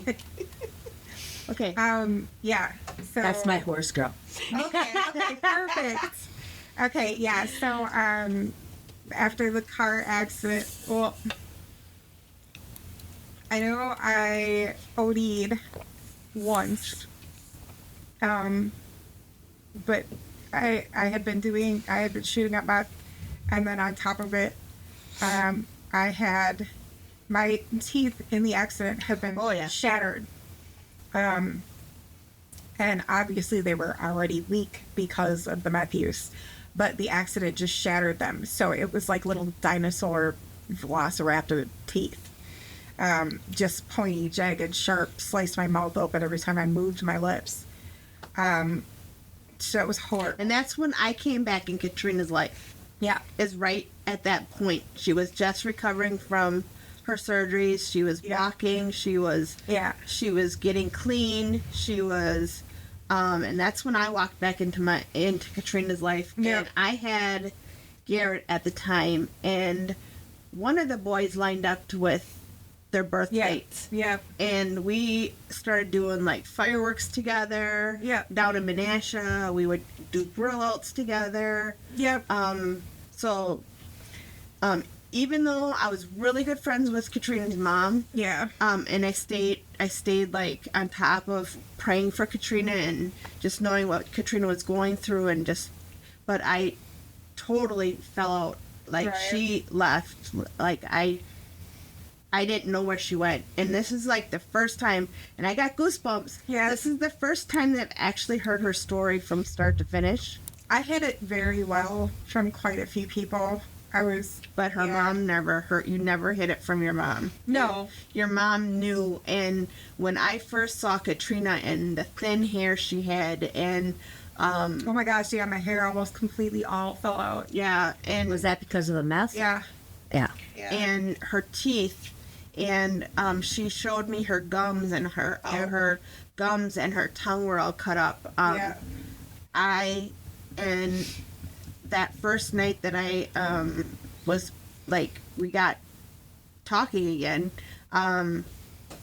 Samisha just came up to Garrett, and they just like clicked. Yeah. They just clicked. Yeah. They were like best buds. Yeah. And so I supported Katrina with prayers this entire time, but That was the only way that it was safe for anybody to support me. how was the shit show? Oh. Sorry. Oh, Katrina, how was the shit show? Yeah. How was the shit show, Katrina? Oh my god. It was fun. I mean, I was playing with horses all day. Yeah. You went without me. What? You went without me. Hey, I'm sorry. You had to go to a wedding.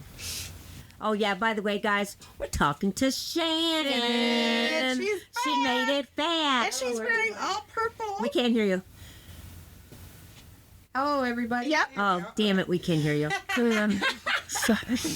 But yeah, so after that, You want to sit by us? We can move over. no, I'll sit down. Sure. Okay.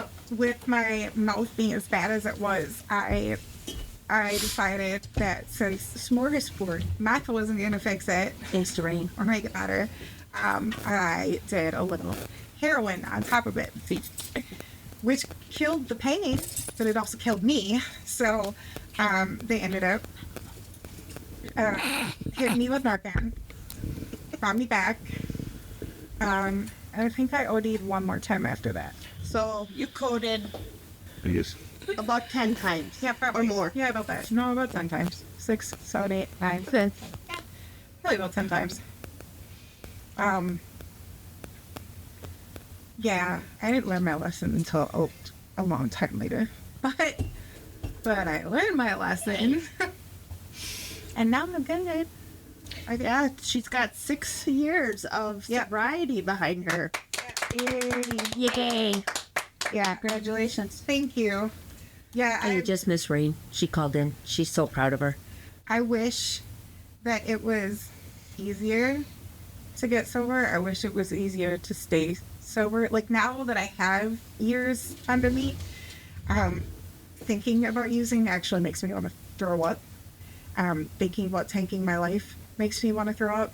Thinking about trying to trust another man other than Roy makes me want to throw up. I mean, even since I got sober, I've had abusive relationships where the one guy put my head through a brick wall.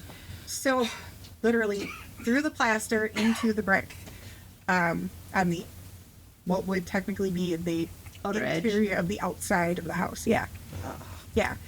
Been thrown downstairs, But that's all behind me. And that's, I guess, you're courageous in your own story, but I also give a lot of credit to Roy for being courageous as he Oh, was. yeah. And Is he going to watch us? Are you going to have him watch us? He probably won't. I mean, He I should. think you should He call- should. I think. No, He won't know he's on. He won't know he's on. there's nobody watching right now. no, he would kill me. Okay. What if we call him? He'd still kill me. You are Been there. very courageous because listening to your story, I was in a relationship for 17 years, and the last 3.5 years of my second marriage, my ex-husband now started using street drugs. Oh. And listening to you, he was shooting himself up with cocaine, and he was smoking bad batches of marijuana, Oh, laced with God only knows. And Fentanyl. yeah. Yeah. Yeah. so listening to you, you've made it through. He is made his bed. He's in assisted living, and his his health has deteriorated. It does. It goes so quick when you're using and you don't realize. Like, at one point, I was only 97 pounds. I'm 5'8". Yeah, I'm 220 now. Like, yeah. I should never see. do that. I lived the other side of your story. right? I fixed that problem 6.5 years down. Well, that's good, because Yeah, it would have just dragged you down anyway. I had an drunken alcoholic on this hand, and I had the druggie on this hand, See, and and I've now risen above both of them. years later, I think I finally started really understanding the toll that my drug use had on everybody else around me. Mm-hmm. Years later, I think I'm finally realizing that the crap I put my own body through. Mm-hmm. There are still things that will never be. I mean, obviously, with my accident that I was in, my body's never going to be the same.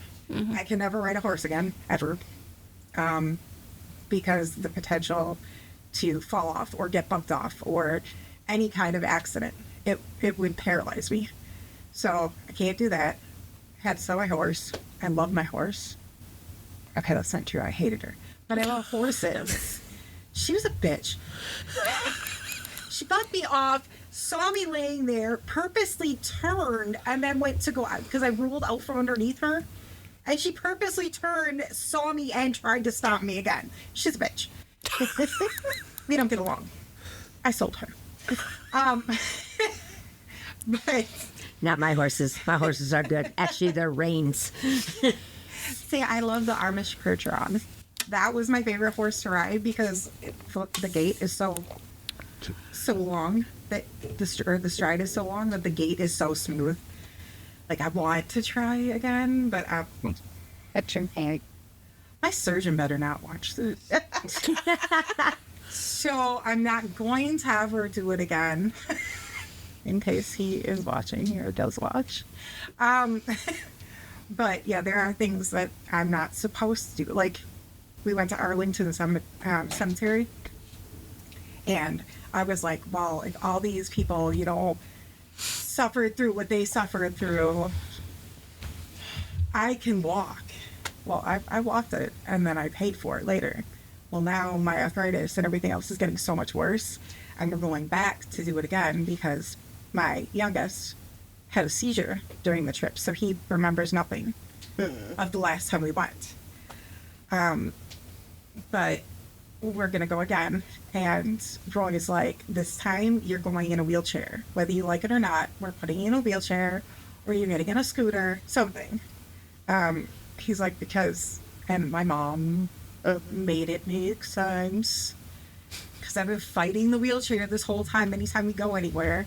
And my mom's finally like, Katrina, think about it. If you do the wheelchair for the big stuff, you can save your energy and do more little stuff without the wheelchair. She goes, otherwise, you're going to put yourself in a wheelchair before you're freaking ready. Mm-hmm. Like, and that's pretty much what I've been doing, is I've been fast tracking myself towards a wheelchair because I'm stubborn and pig-headed. I got a really thick skull and don't like to listen. Shocking. But can you imagine to our club? I'm gonna do it myself. Damn it. Through all this, it wasn't just your kids that suffered. It was your parents. I saw your mom go through it. My grandma. Your grandma, who was really, really close to your mom, and you. I mean, you were like I called my grandma every day. Yeah. I used to talk to her every single night before I went to bed. And it literally affected my entire family and my close friends. Sister. Yeah, my relationship. Your sister, I remember coming out to your mom's house when you were just getting sober and taking your family's photos, and you would not sit next to your sister. Oh, I wasn't even close to getting sober at that point. Yeah, but I made everybody think that I was. Yeah, but no, yeah. I was. I knew that. I knew that. Full addiction. Yeah, but her sister's the sister relationship. She didn't want nothing to do with it. She totally wrote her off. Yeah, And our relationship she had went from to. bad to worse. It went from we don't like each other, like we really can't stand each other, to we have no relationship. She had no sister. I had no sister. We had nothing. And now because I can't work, obviously I need to make a little bit of money somehow, because Still not on disability. no, I'm still fighting for disability, and they keep turning me down. Like, I walk with a cane, for Christ's sake, and I still, no, but whatever, okay. But yeah, I watch my little shithead of a nephew. I love him so much. He's such a dick. She has names for everybody. Son, we should have a play date. He's not even 2 yet. Like, he's about to be 2. I think Turkey's at age 2, isn't he? 4. He's 4. It's 4, but he's 2. And he's just, he's not an asshole to anybody but me. But it's because I'm an asshole to him. So, Look, baby. like, he'll literally look at me and be like, E.T., oh no. And he'll try to tell me to go away. And I'll look at him and be like, I'm gonna beat you. You want me to beat you? And he'll just smile and turn around and run. And then all of a sudden he'll come up from behind and bite me in my thigh or punch me in my ass cheek. And I'm like, all right, I had it coming. Like, Now- we beat each other up on a regular. Are any of your kids in college, or did they go on to college, or No, they all graduated high school so far. I've got 2 more left. okay? The 16-year-old is iffy. Fingers crossed. That's the end But of that it, right? No, my 15-year-old is the youngest. The 15-year-old I'm not worried about. He'll graduate with flying colors. It's the 16-year-old. He gets it from his mama. Good. Luckily, he's not. I mean, he's just as hard-headed and stubborn. And sometimes he can act like a dumbass. I think that's the boy in him. That or it's the me in him. One of the two. Combination. Maybe both. Yeah. But yeah, the older ones have all graduated. They were supposed to go on to college. My 20-year-old. Sandwich. Yeah. Sagasha. He was going to go on to college and play college football, but he got frustrated with the college process. College what? The college process, the whole Process, yeah, okay. the financial aid process, and just he wasn't getting enough support. He wasn't getting enough aid. So he was like, screw this. I mean, he's making decent-ish money for a 20-year-old. He's making all right. And he's like, well, I'm just going to play semi-pro football instead. So now he plays semi-pro. He's the manager at Tom's, which obviously is not his lifelong dream.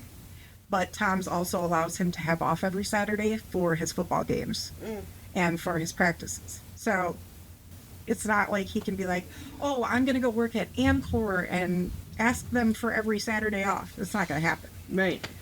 So Tom's it is. My 19-year-old just started working at Amcor, actually. He was doing like security work for, I don't know, somewhere. I mean, there are success stories just like your success stories, because Yeah, they wouldn't Yeah. have gotten where they got I know. without Roy. Yeah, no, definitely not. Like, Roy did everything he could to make their lives maybe not as normal as possible, but as healthy as possible with everything that was going on in their lives. But yeah, so Caleb works for Amcor now. Loves it. Cameron works at Tom's as well. The 16-year-old. He's a gearhead. He just likes working on cars. So I'm sure that eventually he's going to get in, like he loves welding.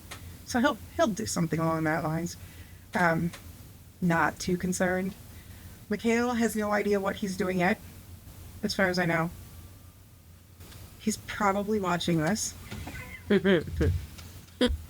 More than likely. But he's just figuring his life out. He's awesome at band. He plays like 5 different percussion instruments. Oh, goodness. And how old is he? Just turned 15. Okay. Yeah. He's working on playing all of the instruments.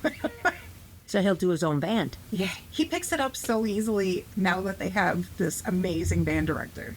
Like, we just went to Minnesota. We did a Minnesota trip. That was hell. I mean, not the trip itself, but walking dirt. We did Eau Claire. We had to go to UW Eau Claire. Stout? What? Stout? I don't know. UW? That Eau Claire? UW Eau Claire is over in Eau Claire. Stoughton's. Nominee. Okay. Oh, I was gonna say. That's where Tristan is. That's Stout. Oh, okay. Okay. Yeah, no, we went to UW Eau Claire so they could do the band clinic. And we did the Hill of Death is what it's called. Like, literally, you can look it up. There's articles. there. Yeah. I've been there. Yeah. Usually the students are bused up the hill. We were not. Well, So by the end of it, I was popping, which I don't take my tramadol very often because, well, it's pain med. I don't. Yeah. Hi, addict. I don't like to, but I popped a tramadol, and all the moms were like, "Are you okay?" Like, no, I'm not. Like, I'm dying. Seriously, I'm dying. So they made me sit down, whatever. And Mikhail the whole time, Mom, are you okay? Mom, can I help you? Do you need help? He's a caretaker. They all are. Like, Caleb is the one. Okay, here's how different my kids' personalities are. Caleb will look at me, start laughing, watch me suffer for a little while, and then be like, do you need help? no. Not at all. From you, you dick. Cameron gets mad if it's pouring rain and I go to open my own car door. Oh, Oh, Mom, you were supposed to wait for me to go there first so that I could open the door for you. It's wet outside. I don't wanna. I will open your door for you, okay? You'll open my door. Mikhail is, do you need help? Do you need my help? Do you need my arm? Can I help you? Mom, are you hurting? If you're hurting, I can go get your pills. Do I need to get your pills? Like, do you need some water? Kid, breathe. Mom will live. yeah. So where's Sangashan in all of that? He moved away from me. All the way 10 minutes down the road. Oh my! Oh, Jesus. Oh, You're horrible. I was expecting your like Michigan, He asked me Madison. for his girlfriend and his best friends. Okay. Are you concerned at all with your kids picking up No. Habit. the habit? No. Like, I don't give a crap if they smoke weed. I will always be a firm believer in medicinal THC. So I could care less. Like, if they want to smoke a little before they go to bed, as long as they're over the age of 16, Yeah. so their brain isn't like developing completely yet. I know your brain develops technically like 19 or 20 or whatever, but as far as I'm concerned, 16. And they know that too. But as for anything harder, no. I have no concern about that whatsoever. Because I was so transparent with what I was going through, because I didn't hide anything, because I was like, yeah, Mom's shooting up meth. Yeah, this is what's going on. This is what's happening. This is what happens to your brain. They want nothing to do with any of that scene. Sangash even got rid of his friends who were using, because obviously fentanyl is super popular now. Thank God I never did that. A friend of mine is actually in rehab right now because of it. I'm hoping this time it sticks.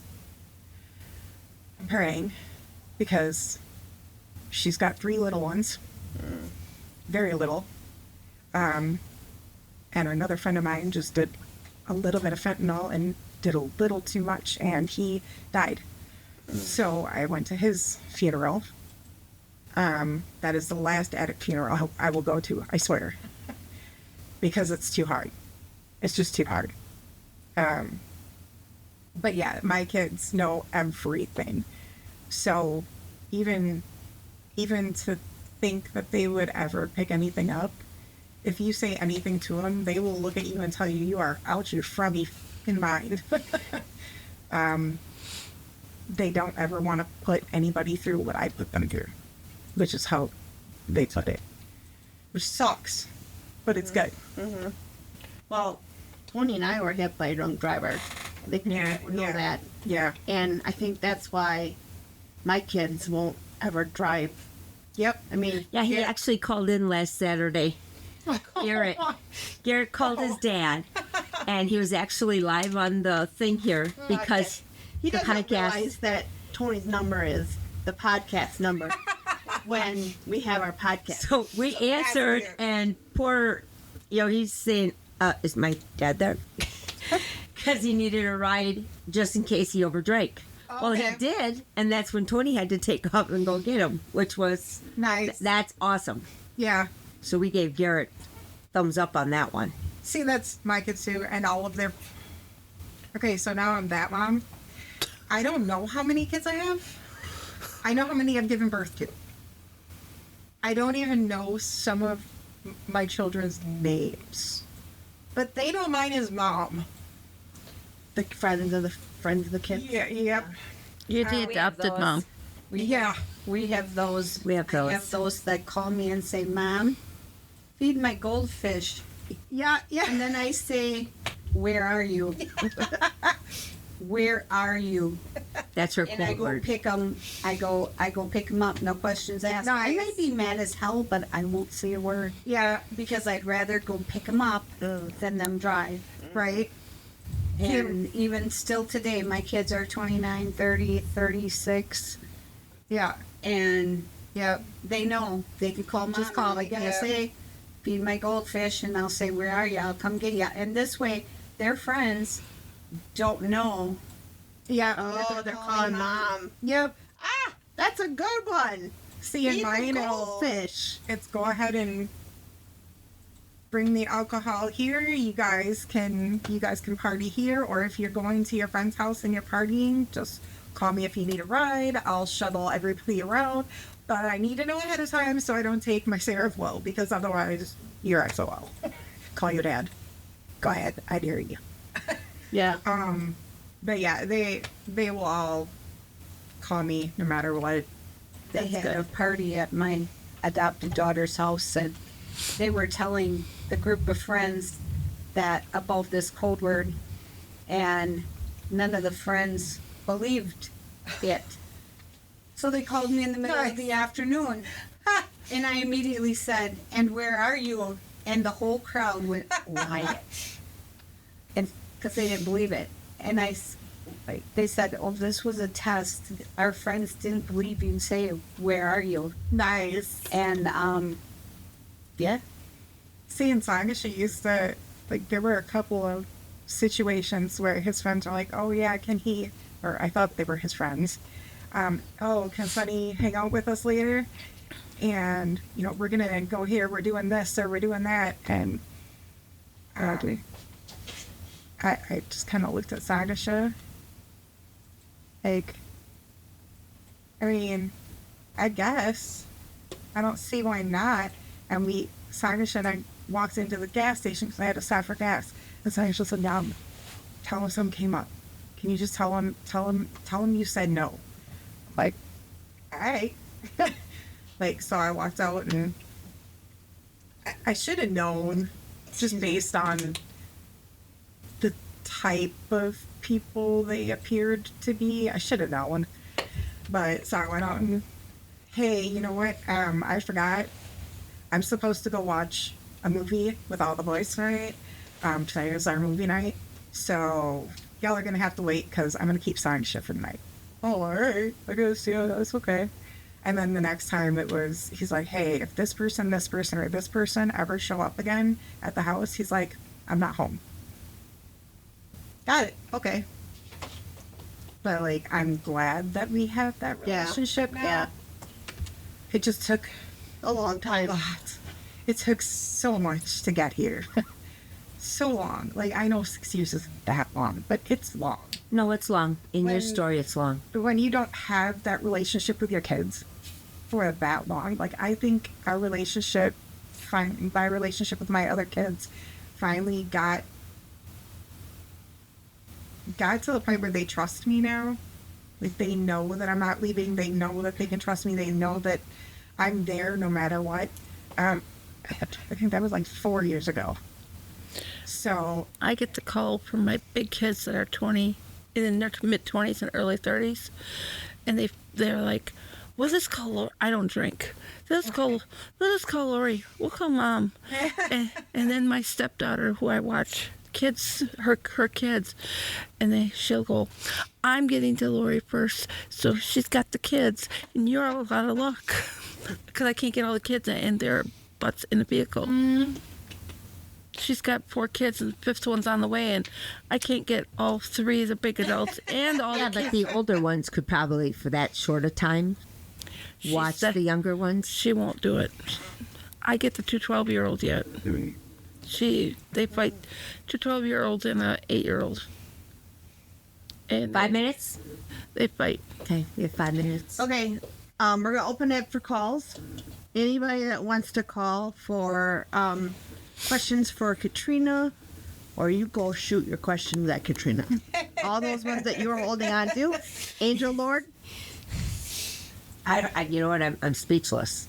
I am. I am, because this is the first podcast that I haven't opened my mouth.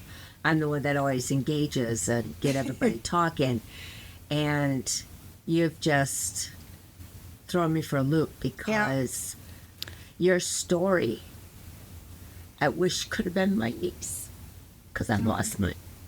Oh, I'm so sorry. So, no, it was her choices, but it was fentanyl. We found out it was fentanyl laced in whatever. We're still trying. Supposedly, they found somebody on her computer. So that guy's in jail right now. So wait, he's already in jail for something else. Oh, okay. So now He's got 2 Connie days. has to go up against that. Yeah, but But she left a 18-month-old behind. Which, there's a lot of fight because the dad is still, he's cowed. Oh, so many of my friends have so many little ones that are, and my friends are gone. And it's, okay, so there are days where it's like, why me? Why did I get to quit? Why didn't they? Why so you was could be I- here to tell your story, and we could share it with everybody. Well, especially there are quite a few of them that are they passed away that I know they never would have opened their mouth. They never would have shared their story. They're not the blurt mouth, the open type of person that I am. But at the same time, it still sucks because there are, like, my friend Catalina, she was gorgeous. I mean, drop dead gorgeous. Had a little boy, had everything to live for, had people helping her or trying to help her, and nope. She, luckily, the little boy, his dad took him, so at least he has one parent, but she was only 19 when she died. Another friend of mine, only 24, she left behind 2 little ones. My friend who just died, he left behind 2 little girls, and was supposed to be a soon-to-be stepson. It gets so old hearing about so many people losing their lives to this shit. And for what? Exactly. Like, we start using and it feels great, and then it doesn't. But we keep chasing that one time that it felt great, hoping that it'll feel great again, when all we're doing is just doing another shot so we can cope. How is that coping? How is that even? It's not fun anymore. It's not healthy, obviously. We know that going into it. It just... Listening to your story, it brings back the days when I listened to my first ex tell me he was going to cut my fingers off. Yes. I locked myself in my kids' bedroom with both kids, and what he thought were my parents in the driveway were 4 squad cars. He was arrested on domestic violence. The next day he filed for divorce, and I'm like, bye. Riddance. Yeah.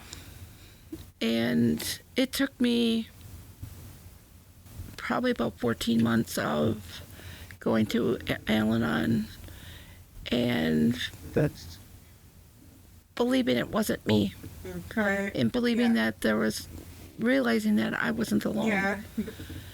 And then my second husband, towards the end, was on medical leave from his job, and he ended up starting to relapse into street drugs Hmm. and destroyed our marriage. And his job, I bet.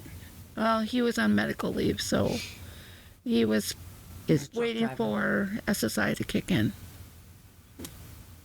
See, everybody gets that except for me. Yeah. How long have you been fighting for it? It can I've been take fighting 7 for years. 7 years. Yeah, I've been It fighting takes 7 years. 7 years, and you need to get a lawyer. I had a lawyer.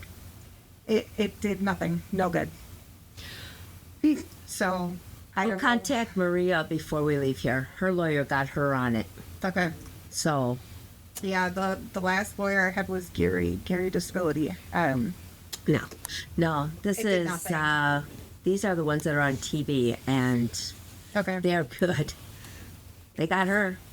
I need something because at this point it's like I can't. They could do procedures that would help me. They could implant a spinal stimulator, but I can't do it because I can't afford the $600 the $600 Deductible? MRI fee. Oh, Yeah. Like I just paid for an MRI. Yeah. I can't pay for another one. Well, that one was for my brain. That one wasn't for because of all my migraines. That one wasn't for my pelvis. Well, now they need to do one for my back and my pelvis. I can't afford it. $100 a week. really? How am I going to afford anything? Literally, my ex-husband is stuck with me. I mean, he'd be stuck with me anyway. Thanks, Roy. Yeah, right. He's stuck with me anyways, and he knows it. Like he's like, "Well, we're not married." No, we're together. No, we're not. Yeah, but we are. He's like, "No, but we're not." Yeah, like I live here. I sleep in your bed. I'm pretty sure we're together. You don't have a girlfriend. I don't have a boyfriend. Yeah, we're together. No, we're not. No, you're not following. Poor guy. Like I said, he really does put up with me. Yeah, guys are from Venus and women are from Mars. And Mars from Venus, whichever way it goes. Yeah. But, yeah, so, a man's great date is, a woman wants to get all dolled up, go out, get all fancy, go out to dinner, show up with flowers. A man's idea of a great date, show up naked. Bring beer. Wait, Wow. did I change? That's not Dan's date. Because that's my idea of a good date. Beer, naked, and a good movie. I could, yeah, that's my, yeah. Let's God, it's settle been on so the long, I couch. couldn't tell you what a good date would be.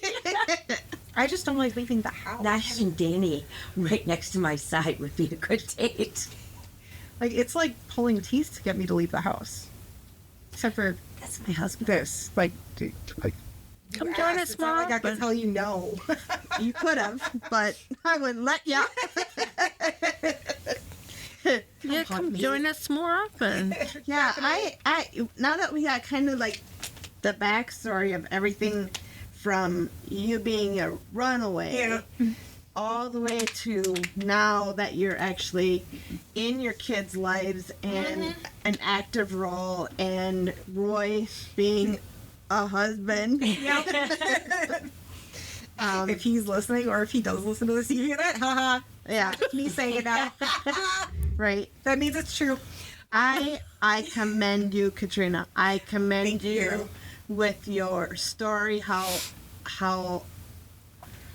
ultimately honest you have been this evening. Courageous. I have no problem with brutal honesty. I like it. I have a question. Actually, nope, not scary. It might be scary for Roy, actually. Was Roy your last husband? Yes. Okay. When did you move back in with him? How long has it been? I've been in and out of the house for like the whole 6 years. that I've been. Okay.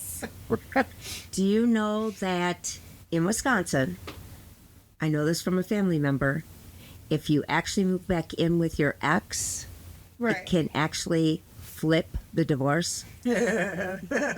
Sorry, Roy. No, seriously. A family member it happened to. I'm totally going to be checking. Because, I mean, okay, so I'm even on his insurance through work because the judge actually said until she gets disability, you have to keep her on your insurance. So, I mean, even according to insurance, we're married. Yeah. Like, we're married, bro. We're just married. Might as well Just deal with it. Yeah. just let me just rip that Band-Aid off. Suck it up. Actually, I can do the marriage for you. She's an efficient. I'm Can he efficient. do it while he's sleeping? Yeah. All he has to do is say, yes, I do. Oh, he talks in his sleep. I could totally make that happen. Okay. And then we'll have Kathy or somebody sign. And he'll be like, wait, whoa, when did this happen? Dude, you were standing right there in front of me. No. Right there. And I says, you were laying right there. I mean, you said I do. He's going to be like, I don't. He's going to be like, oh, now I'm not going to sleep ever again. Or his kid's going to tell him that. Dad, you better watch it. They all tell him. They already tell him already. They're like, Dad, come on. Like, you know this is a bad idea, right? I tell my kids all the time, I'm like, we're married, right? Like, I know if you didn't tell anybody, but we got married. No, you didn't. Yeah, the day I moved back in the house and said, I'm not leaving, that was my way of marrying us again. So, It was a verbal agreement. yes, between me, myself, and I spoke for him. We still have 5 minutes? Yes. Wow, that's the longest 5 minutes ever. Damn. This was a very, very good podcast. This was a very good one. I'm hoping that we can actually get this one to go viral because This was really good. I've been watching a lot of the people live need chat. to know. We didn't have anybody watching tonight on here, but Oh, but yeah. don't worry, I'll blow up phones when I leave. Mhm. I'll be sending it. In fact, I did before when I was on there. Mhm. When I was going to throw the grapes at you for being on yours. Well, I was watching it to see. I didn't have to throw it at you. He threw something at you. I was watching. He threw that Kleenex down there. Oh, I didn't even see that. That's why I was laughing. Oh, You were looking at me like,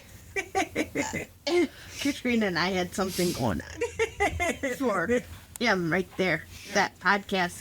oh, I know, Producer poor back guy left. No, You had him. He just went like right there. He went over there. But when I looked at him, he wasn't looking at me. Tony was not looking at me.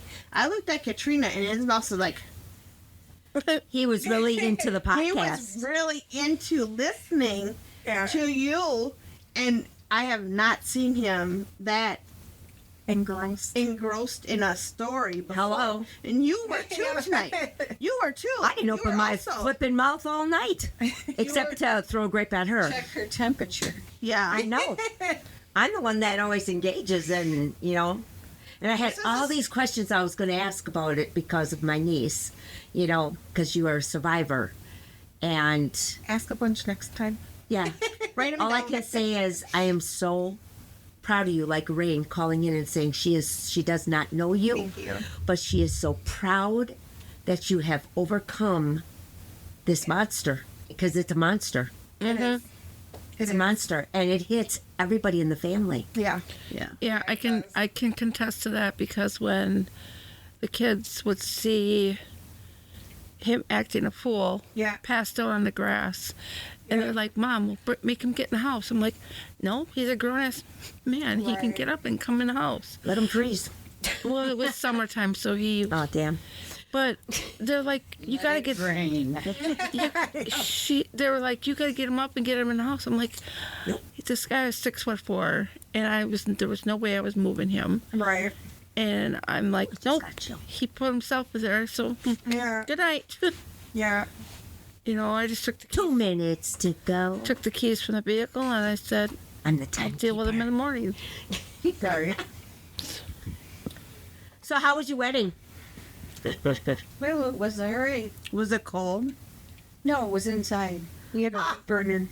You had a wood burner. We had a wood burner and it was hot. Oh, So we were warm inside. But yeah, So ceremony was inside then? yeah, they did the ceremony inside. So there was enough food? Oh, way more food than we needed. You were worried about that. We were worried about food, but no, I brought home leftovers. I got green jello. I don't see it on the table. I make Granny's jello, which is jello, cottage cheese, Coop, and pineapple. Oh man, my grandma makes that. That's why it's called Granny's fried jello.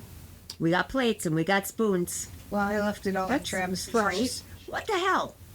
Well, because Travis is my child that will devour. that's the one. We don't care. So will we.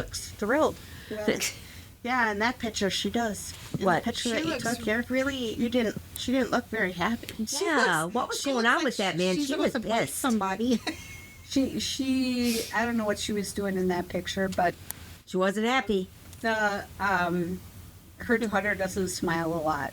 I tried everything I could do to get her daughter Or maybe to she smile. just has but- RBF. What's I that? have that. Resting bitch face. Oh, Well, let's not intentionally. Wait a minute. What? RBF, resting bitch face. I have this problem where, unless I'm purposely, intentionally smiling, I just look like That's Danny. I just look like bitch. That would be Danny. Danny does not know how to smile unless you tell him, and then he'll go, Yeah. Oh no, that's RDF. 1 minute. 1 minute left. any lasting questions for Katrina? Resting dick face. Yeah. That would be my son, Danny. Yes. Any more questions for Any more Katrina? questions for Katrina? No, I'll think of them after. Would you come back and visit us? Yeah, for sure. Definitely. Okay. This didn't suck, so yeah. Puppy here. Were you scared though at Were you first? scared? I was like, this podcast, like, dude, I don't even know these people. You won't get to know them unless you try. Yeah, you won't know. Well, and I tell perfect strangers my story all the time if they want to listen, so I might as well. Well, you need to come Reach on as Lifting many Up as I now can. and see all the fun we get ourselves into. I'm the monkey of the bunch. No, That's you're the- the mouse. No, when I'm No, out, actually, she should have been the monkey. We should have made hers the monkey because when I need something from the top shelf, she'll actually climb up there I'm the one that when or get on the ground. that's How tall are you? 5'7". Oh yeah, no, that doesn't explain it. Okay. Oh, last night they were live, and she had her. Well, you saw how long her hair was when you first came in, right? Yeah. The cat, her cat, I have two What? bangles. I have two bangles. Oh, I'm jealous. Yeah. and I didn't want them. was the one with The the one- one at her hair. My And- Maine Coon would do that. And she grabs it and pulls. Yeah. Every time I go Yeah. over there, whether they are on top of her fridge, That ain't gonna last long. It's going tomorrow. well, Really? the fridge, if I stand in front of it and just flip flop it. Yeah. But last night she was sitting on the box, and I'm like, oh, well, let's torment the cat. So I sat down on the floor, and I didn't take the pony down. I just started doing this business, and she pulled it all apart. I'm like, well, let's help you. Yeah, my Maine Coon tears apart, right? Maine Coons are big. Yeah. He's not small. Yeah. Is See, that a dog? no, It's a cat. it's a cat. Cat that's usually over 22 pounds. Yeah, they're really He's long hair, right? yeah. Yeah. Yeah, he's just over a year old. He's like that silver that looks almost blue. Does he take He a bath is- every day? Does he what? Does Take he a bath. every day? Nope. Oh, I'm not. Nope. He does not like water. Will not. Nope. If I get out of the shower and I drip on him, I'm gonna catch it. Well, see, my cat before the one I have right now, he would insist that I pick him up and get him as wet as I could. He wouldn't go into the running water, but I could make him as wet as I could, and he loved it. Yeah, no, not this one. If I hit him with the spray bottle when he's being naughty, I'm in trouble because he's gonna attack me in the middle of the night. So I have to make sure I keep my door shut. He's just over a year old. Or he was a year old in October, and he weighs 14 and a half pounds. So he's on the smaller side for a Maine Coon, but they grow until they're 4 years old too. So Yeah, see, I didn't know mine were Bengals until I got them home and I went to my first vet. And he says, "Do you know what you got?" I says, "Yeah, tabby." oops. "No, you got a tabby mixed Bengal." I'm like, "Okay, what is that?" What does that mean? "A bigger cat and a naughty." That's really, yeah. Oh yeah, They're almost like a mountain lion. They're like children. Yeah, they're worse. They figure out how to unlock doors. That would be Presley. Presley actually rolled down my window and got loose up north, and Yep. I refused to come home. Yep. And I was out there from 11:30 in the morning until 10:30 at night. Yeah, you have at to Captain's Cove. literally baby-proof things for Yeah. those cats. Yeah, she does. She opens the refrigerator. Yep. Elvis says, yes. Yes. opens the She refrigerator. opens the freezer too. Tony, Yeah, it's like having a that's Savannah. why you don't get cats. A Savannah will do the same thing. I was going to pick up a Savannah a couple years ago. Thank God I didn't. Because now we have 5 cats in the house, and I only got 3. one. Toothless is ours. He's the new kitten. My Maine Coon is technically my youngest son's, but this thing thinks I am his mom. And then my long-haired Siamese. The other 2 cats belong to my oldest son and his girlfriend. They're taking them when they move into their new place. And then we just got rid of my other son's ex-girlfriend's cat. Keeps it. Fit Yeah. right in with the rest. This one's Presley. Ooh, Penny. Look at those eyes. Yeah, she's sticking her tongue out. Fun. 0? Oh, 2 2 minutes. minutes How do in. we go? How do we wait? How do we go from 1 to 2? You just I like think listen we to us need to talk. figure out- This is Elvis. Do you know how to count? This one's Elvis. Now, I hate math, but I know that doesn't matter. I know. This one's Elvis. She's so fat and scared of her own shadow. Yeah. Sounds So about right. she took more of her mom, which is the tabby.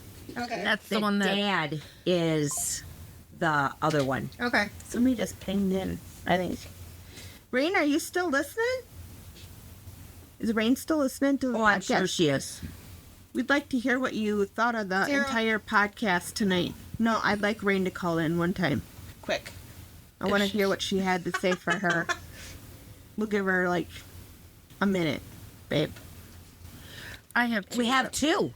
No. I want to hear what Sorry. she had to say about 0 now. 'Cause Oh, we have 0 now? How'd it go? Wait a minute. How'd it go from 2 to 0? I think we've had 2 really good podcasts, and both times we had guests. One was Rain, and one was now this one tonight has been really interesting. With Oh, so I'm shit? I didn't say that. I didn't say that. I did not say I that. know how it is. Well, you do smell like horse. See, now. Okay. Thanks, Rain. I'll take that any day. That's my new I'll perfume. come back and we can do the Q&A stuff. Okay, that sounds good. What's a Q&A? Questions and answer. Oh, no. Sorry, I'm old school. Not that old. at this one. Damn.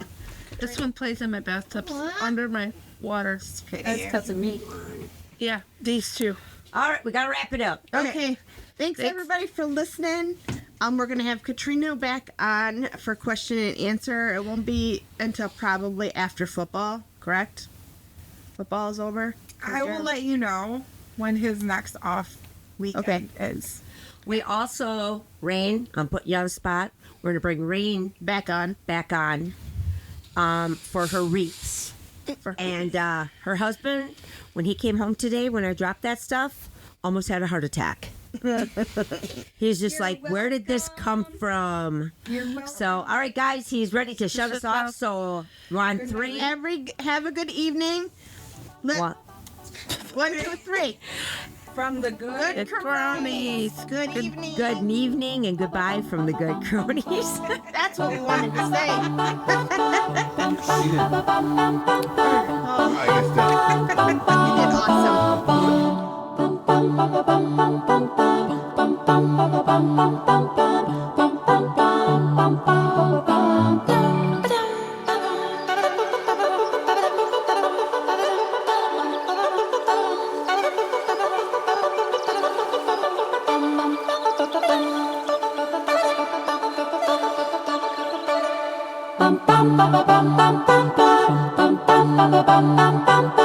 bum